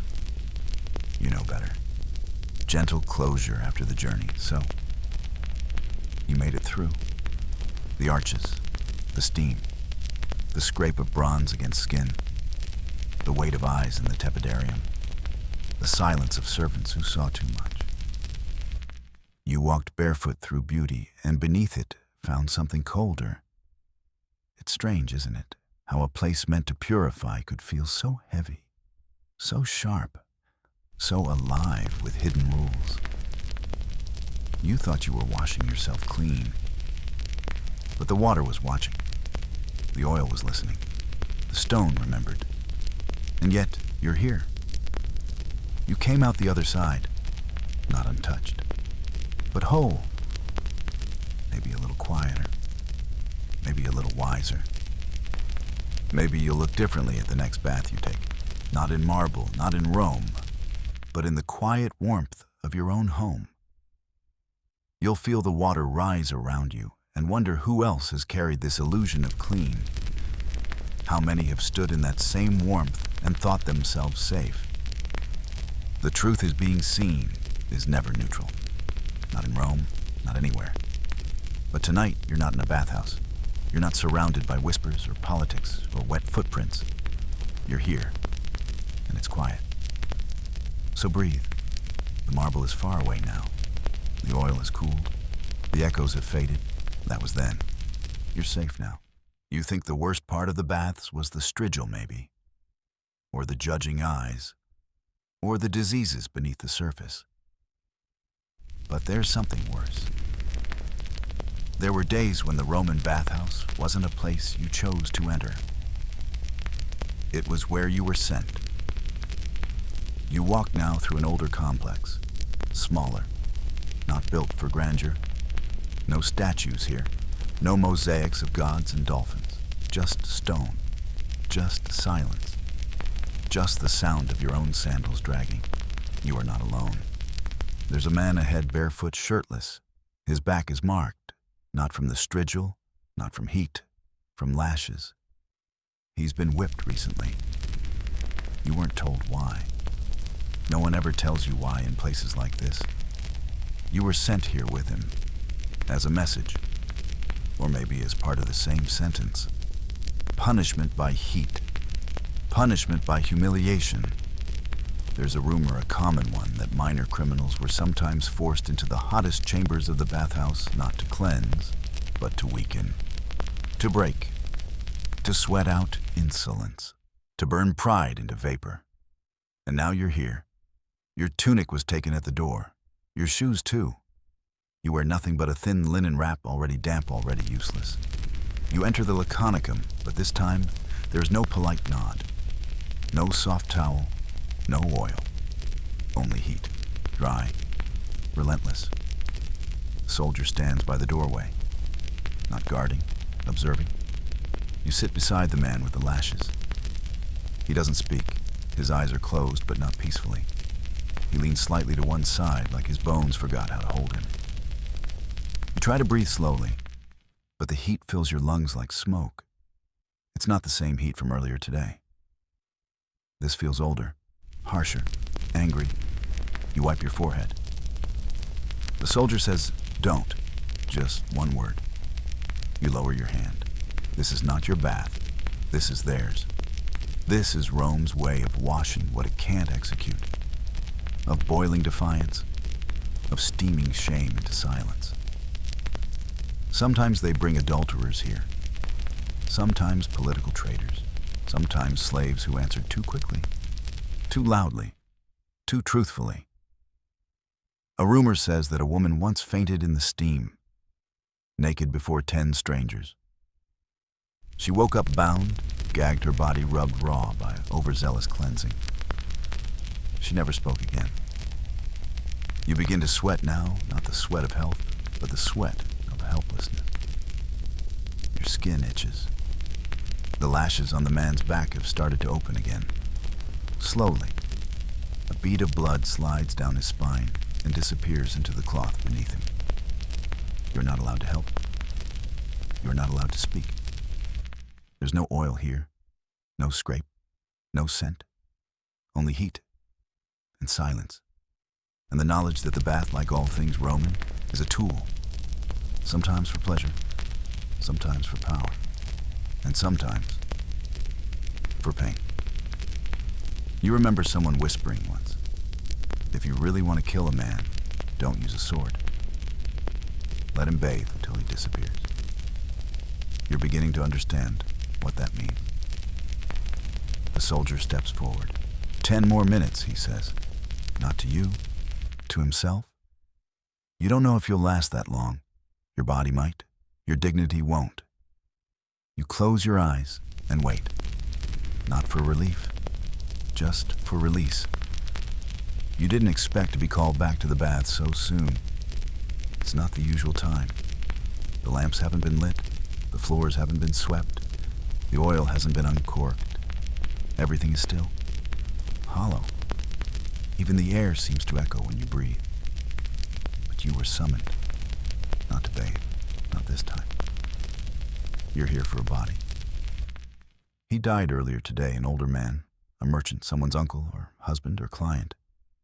His name isn't important. Not anymore. The moment his breath left his lungs, Rome began the ritual of forgetting and bathing. Because the dead, like the living, must be cleansed. You enter through a side arch, one rarely used.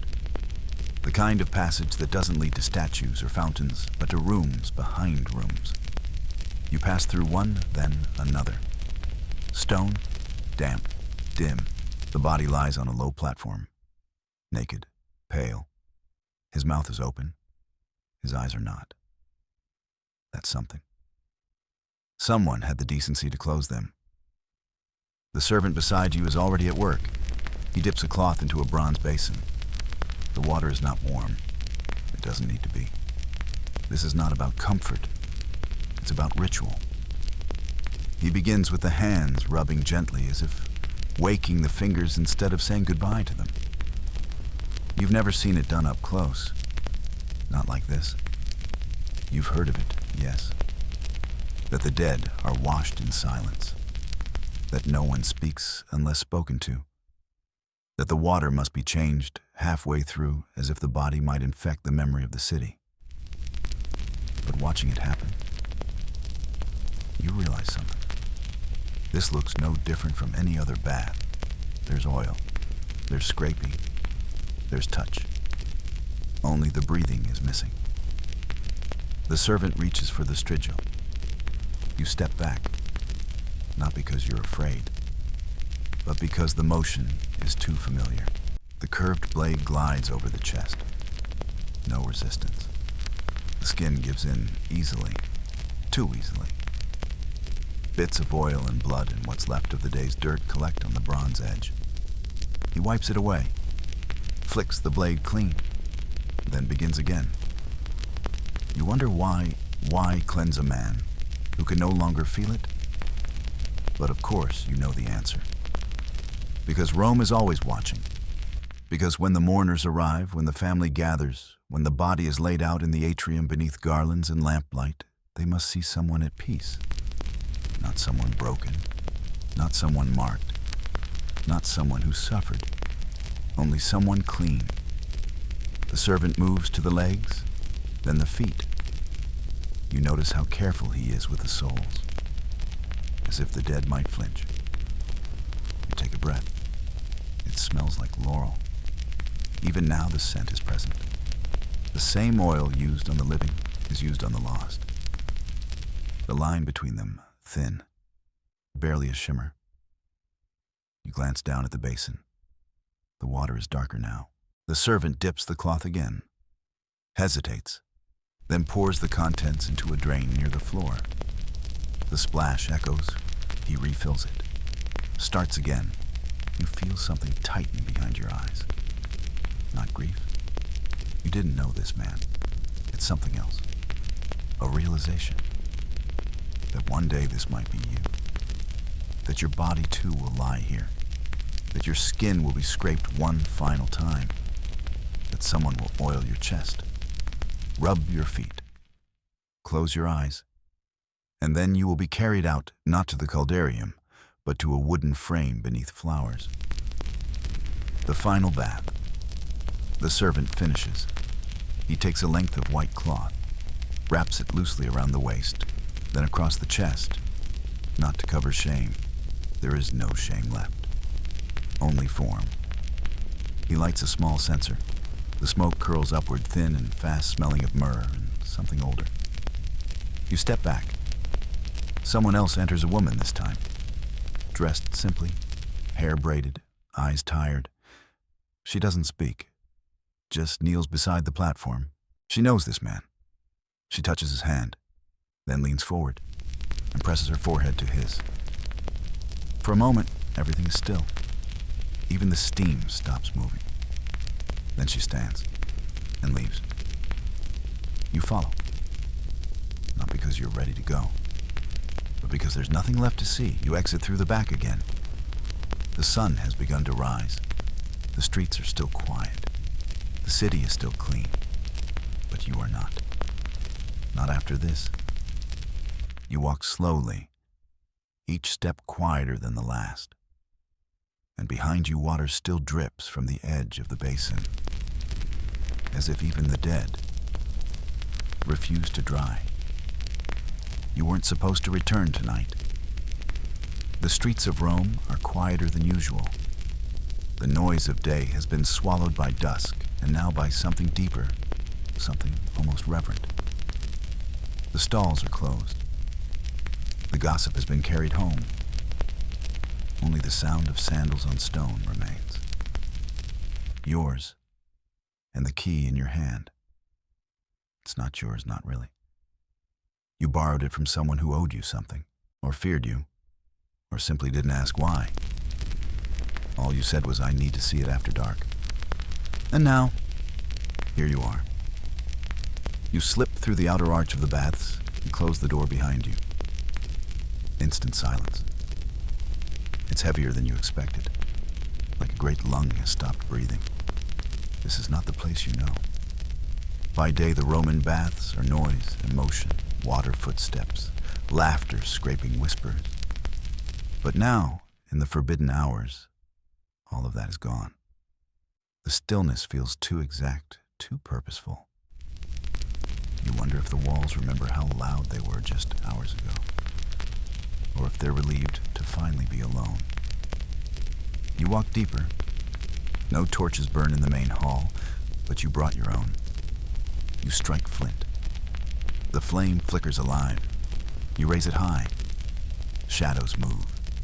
Mosaics on the walls leer at you differently now. Neptune doesn't seem benevolent anymore. A dolphin looks more like a grin than a symbol of joy.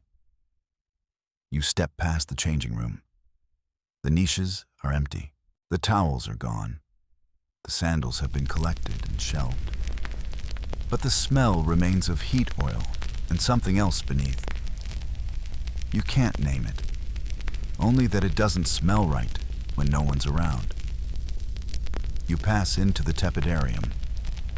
The warmth lingers faintly, not because the fire still burns, but because stone never forgets heat. Even when the air has cooled, the floor remembers what it meant to be touched. You test a bench. It exhales beneath you.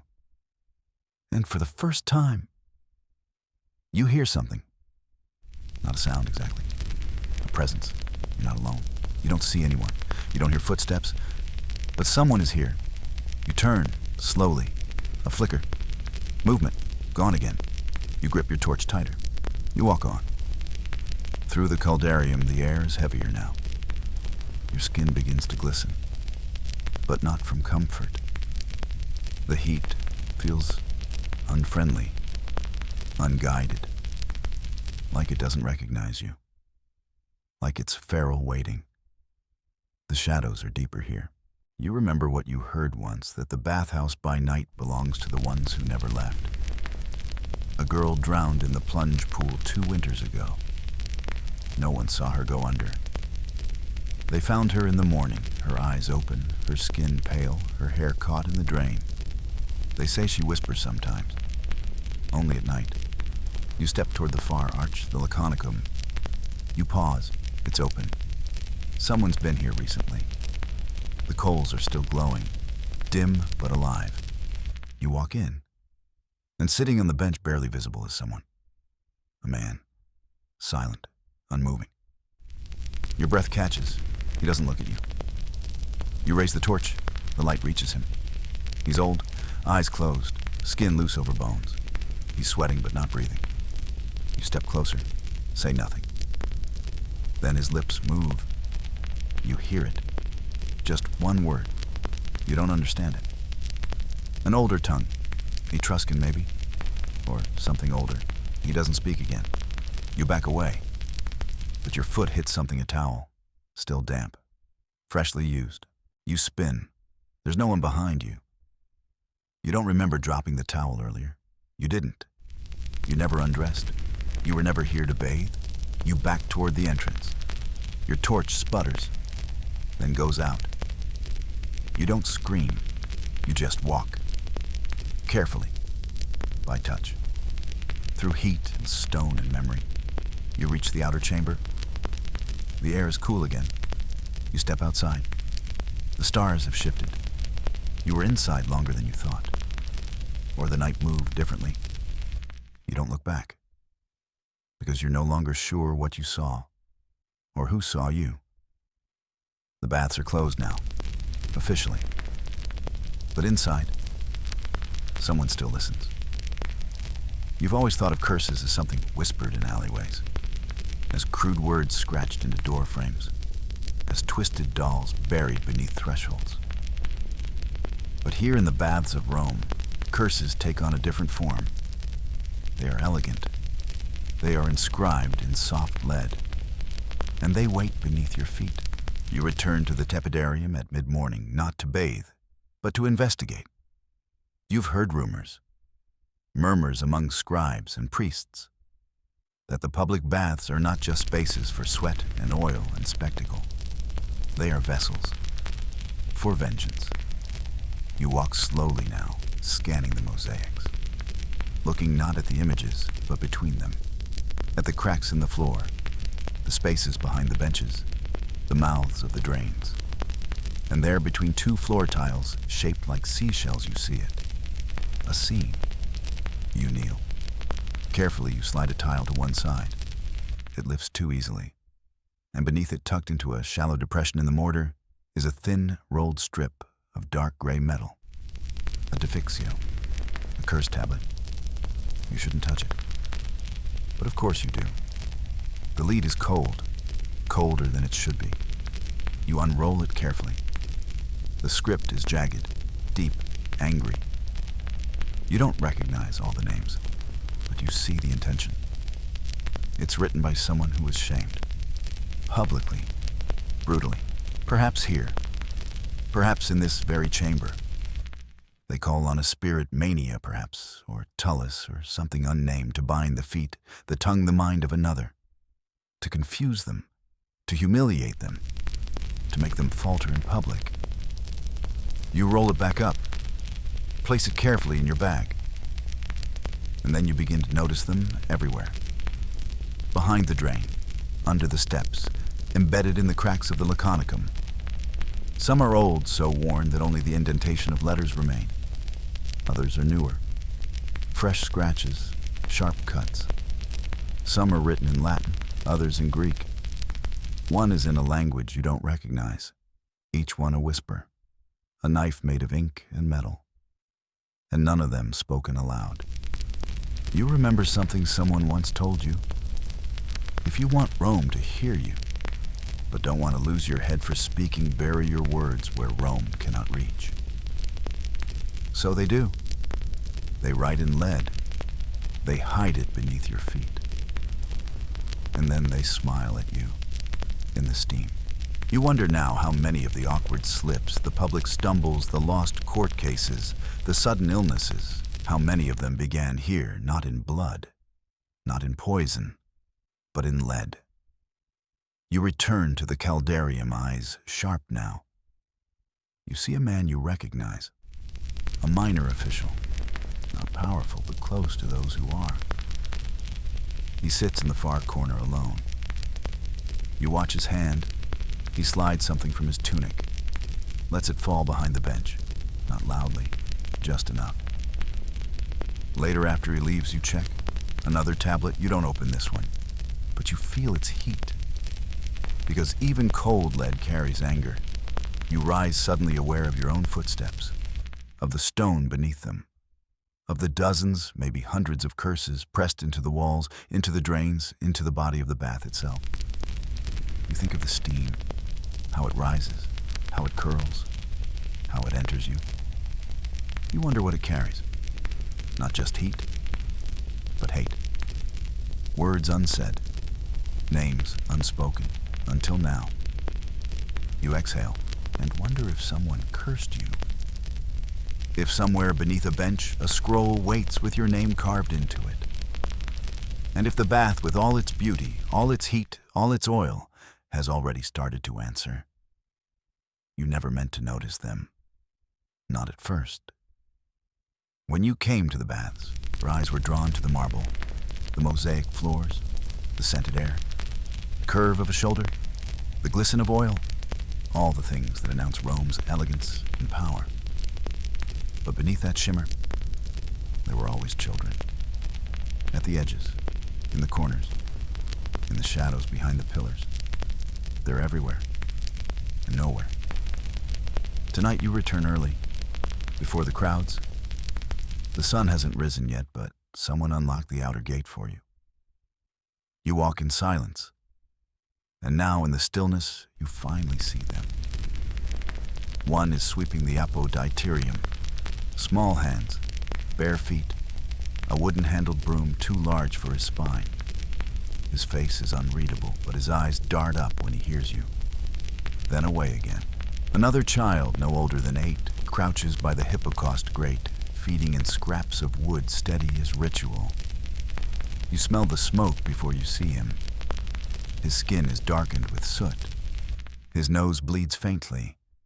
He wipes it on his sleeve without looking up. These are the children of the baths. They don't splash. They don't laugh. They don't play. They clean. They carry. They remember. You once thought of the baths as a luxury public, yes, but glorious.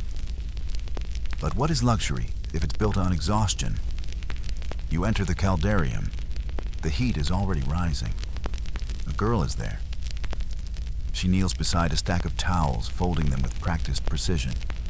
Her wrists are wrapped in cloth burns, probably, or blisters. She wears no sandals.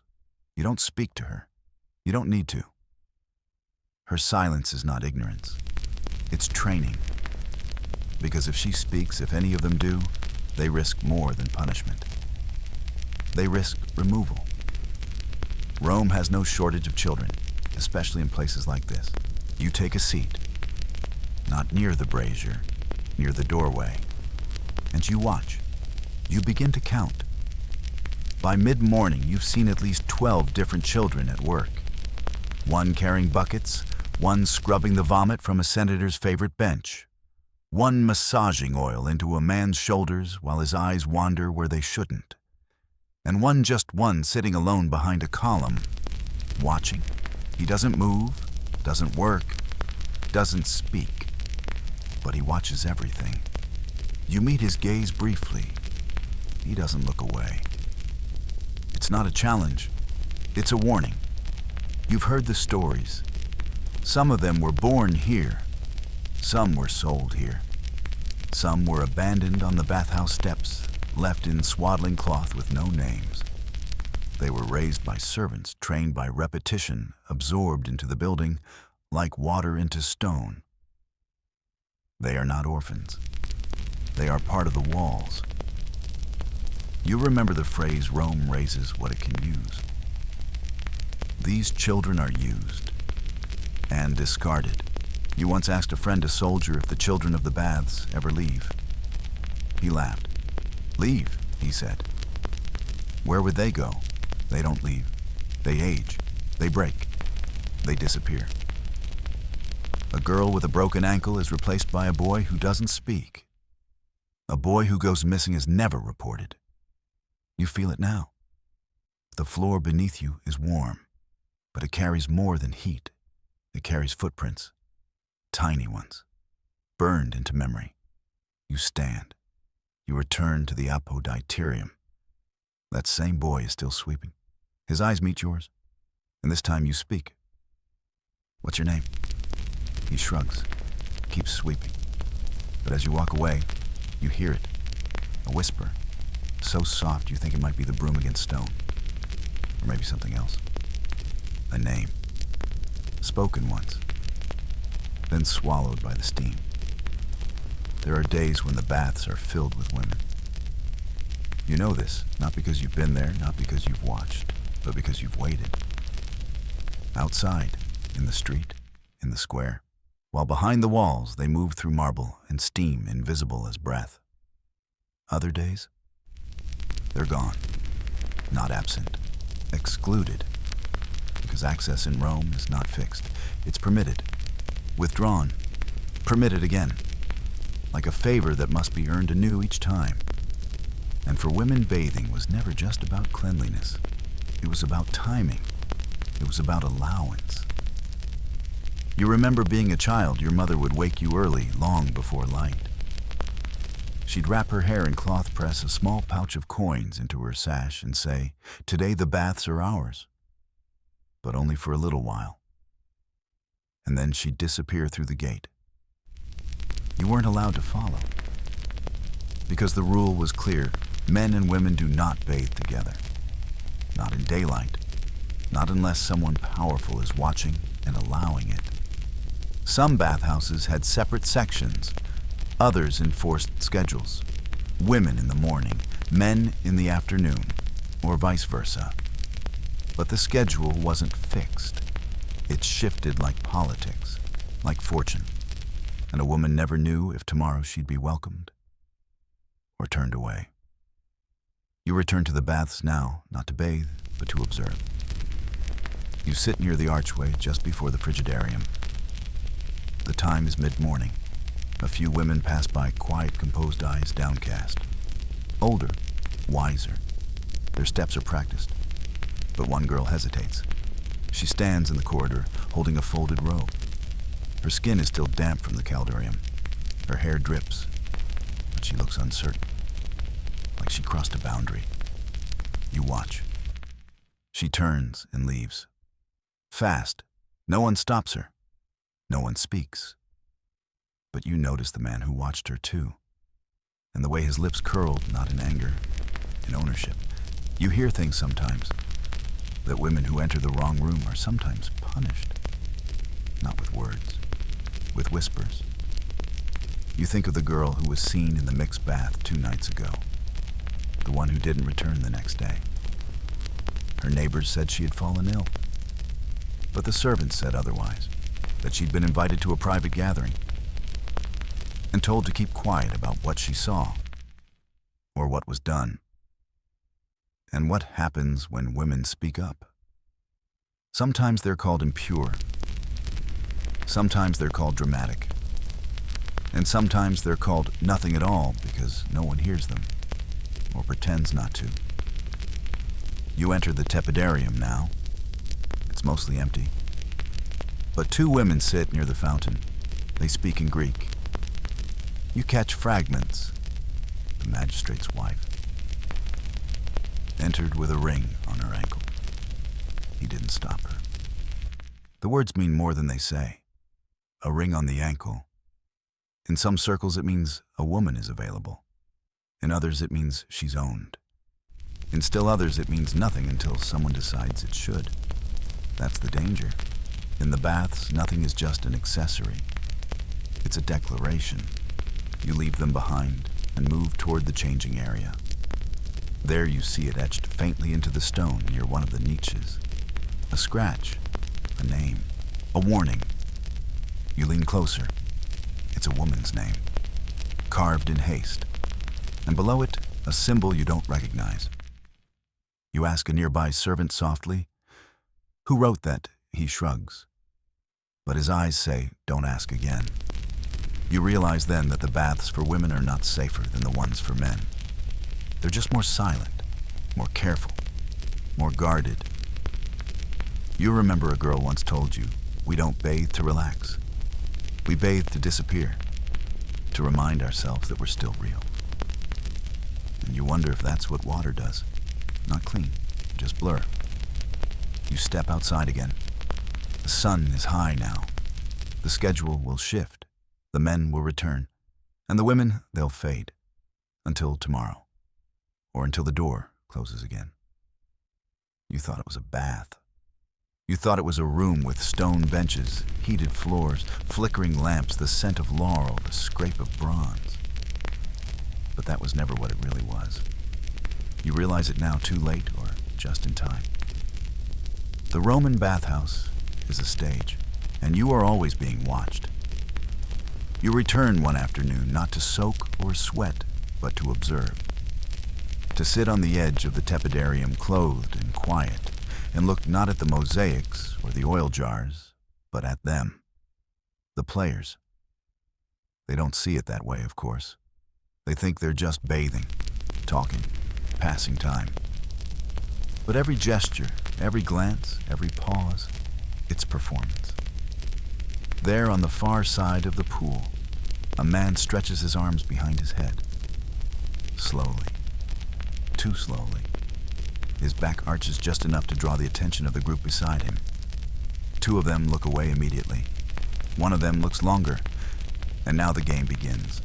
Not with words, with posture, with delay. You watch another bather enter a senator's son. Young, proud. Hair oiled too perfectly, smile too wide. He walks the length of the room before sitting, pausing just long enough in front of a particular woman to make sure she sees him. She does. But she's better at the game. She sips water without looking up. Her silence is more powerful than his presence. He moves on. You begin to count the performances. The man who laughs too loudly at a joke that wasn't funny. The woman who drops her towel accidentally, then takes her time retrieving it. The boy who pretends not to listen, but flinches when someone mentions his father's trial. None of it is real, and all of it is. The bathhouse is where Rome pretends not to be Rome, where the rigid lines of class and status blur, but only for a moment, just long enough to breathe, or burn. You remember a poet once said, "The truest mask is worn in the water." Now you understand, because here everything is costume, even nudity. You see a man sitting alone, back turned to the wall. He's large, broad, quiet. But his towel, too short, too worn, isn't an accident. It's a statement, a reminder that he doesn't need the silk of senators to command respect. Or maybe it's a lie. Maybe he wore the wrong towel today, and now he's pretending he meant to. That's part of the play, too. The improvisation. A slave slips on wet stone, falls. His tray crashes, oil spills. A hush follows. Everyone freezes. Then an older man rises, kneels beside him, helps him up. Kindness, maybe. But more likely, audition. There's a crowd today. Someone's cousin is present. Eyes matter. The act of mercy is valuable, visible. The moment passes. The slave is gone. The man sits again. He wipes his hands on a towel that wasn't his. And you wonder who saw it, who saw everything, and who noticed, because that's what makes the bathhouse dangerous. It's not what you do. It's who remembers it. You rise finally. Cross the room slowly. You feel their glances, the eyes behind the laughter, the thoughts behind the silence. You step into the cooler chamber. Alone now. You breathe. And ask yourself, were you part of the play or just watching it? And does it matter? Because even the audience gets judged. In Rome, to exist in the baths is to perform. You don't get to decide whether you're on stage. You only get to choose how long you can keep your lines straight, and whether you leave before the curtain falls. You hear his name first as a whisper, not spoken to you, not even spoken near you. Just dropped into the steam. A single breath Cassianus. You don't know him, not personally, not officially. But something in the way they said it makes your spine lift, like the air shifted, like the water heard it too. You begin to ask, carefully, not with direct questions, just suggestions. Wasn't there someone who... Didn't a man go missing once? What was his name again? No one answers directly. But the servants glance at each other. The older ones look away. And you begin to understand. Cassianus was real. And he came to the baths one afternoon just like you. But he didn't come out. No alarm was raised. No crowd gathered. His name wasn't carved into any tablet. He was not a senator, not a slave. Just a man. Ordinary. That's why it worked. That's why it stuck. Because the baths can swallow someone ordinary and no one will notice the difference in temperature.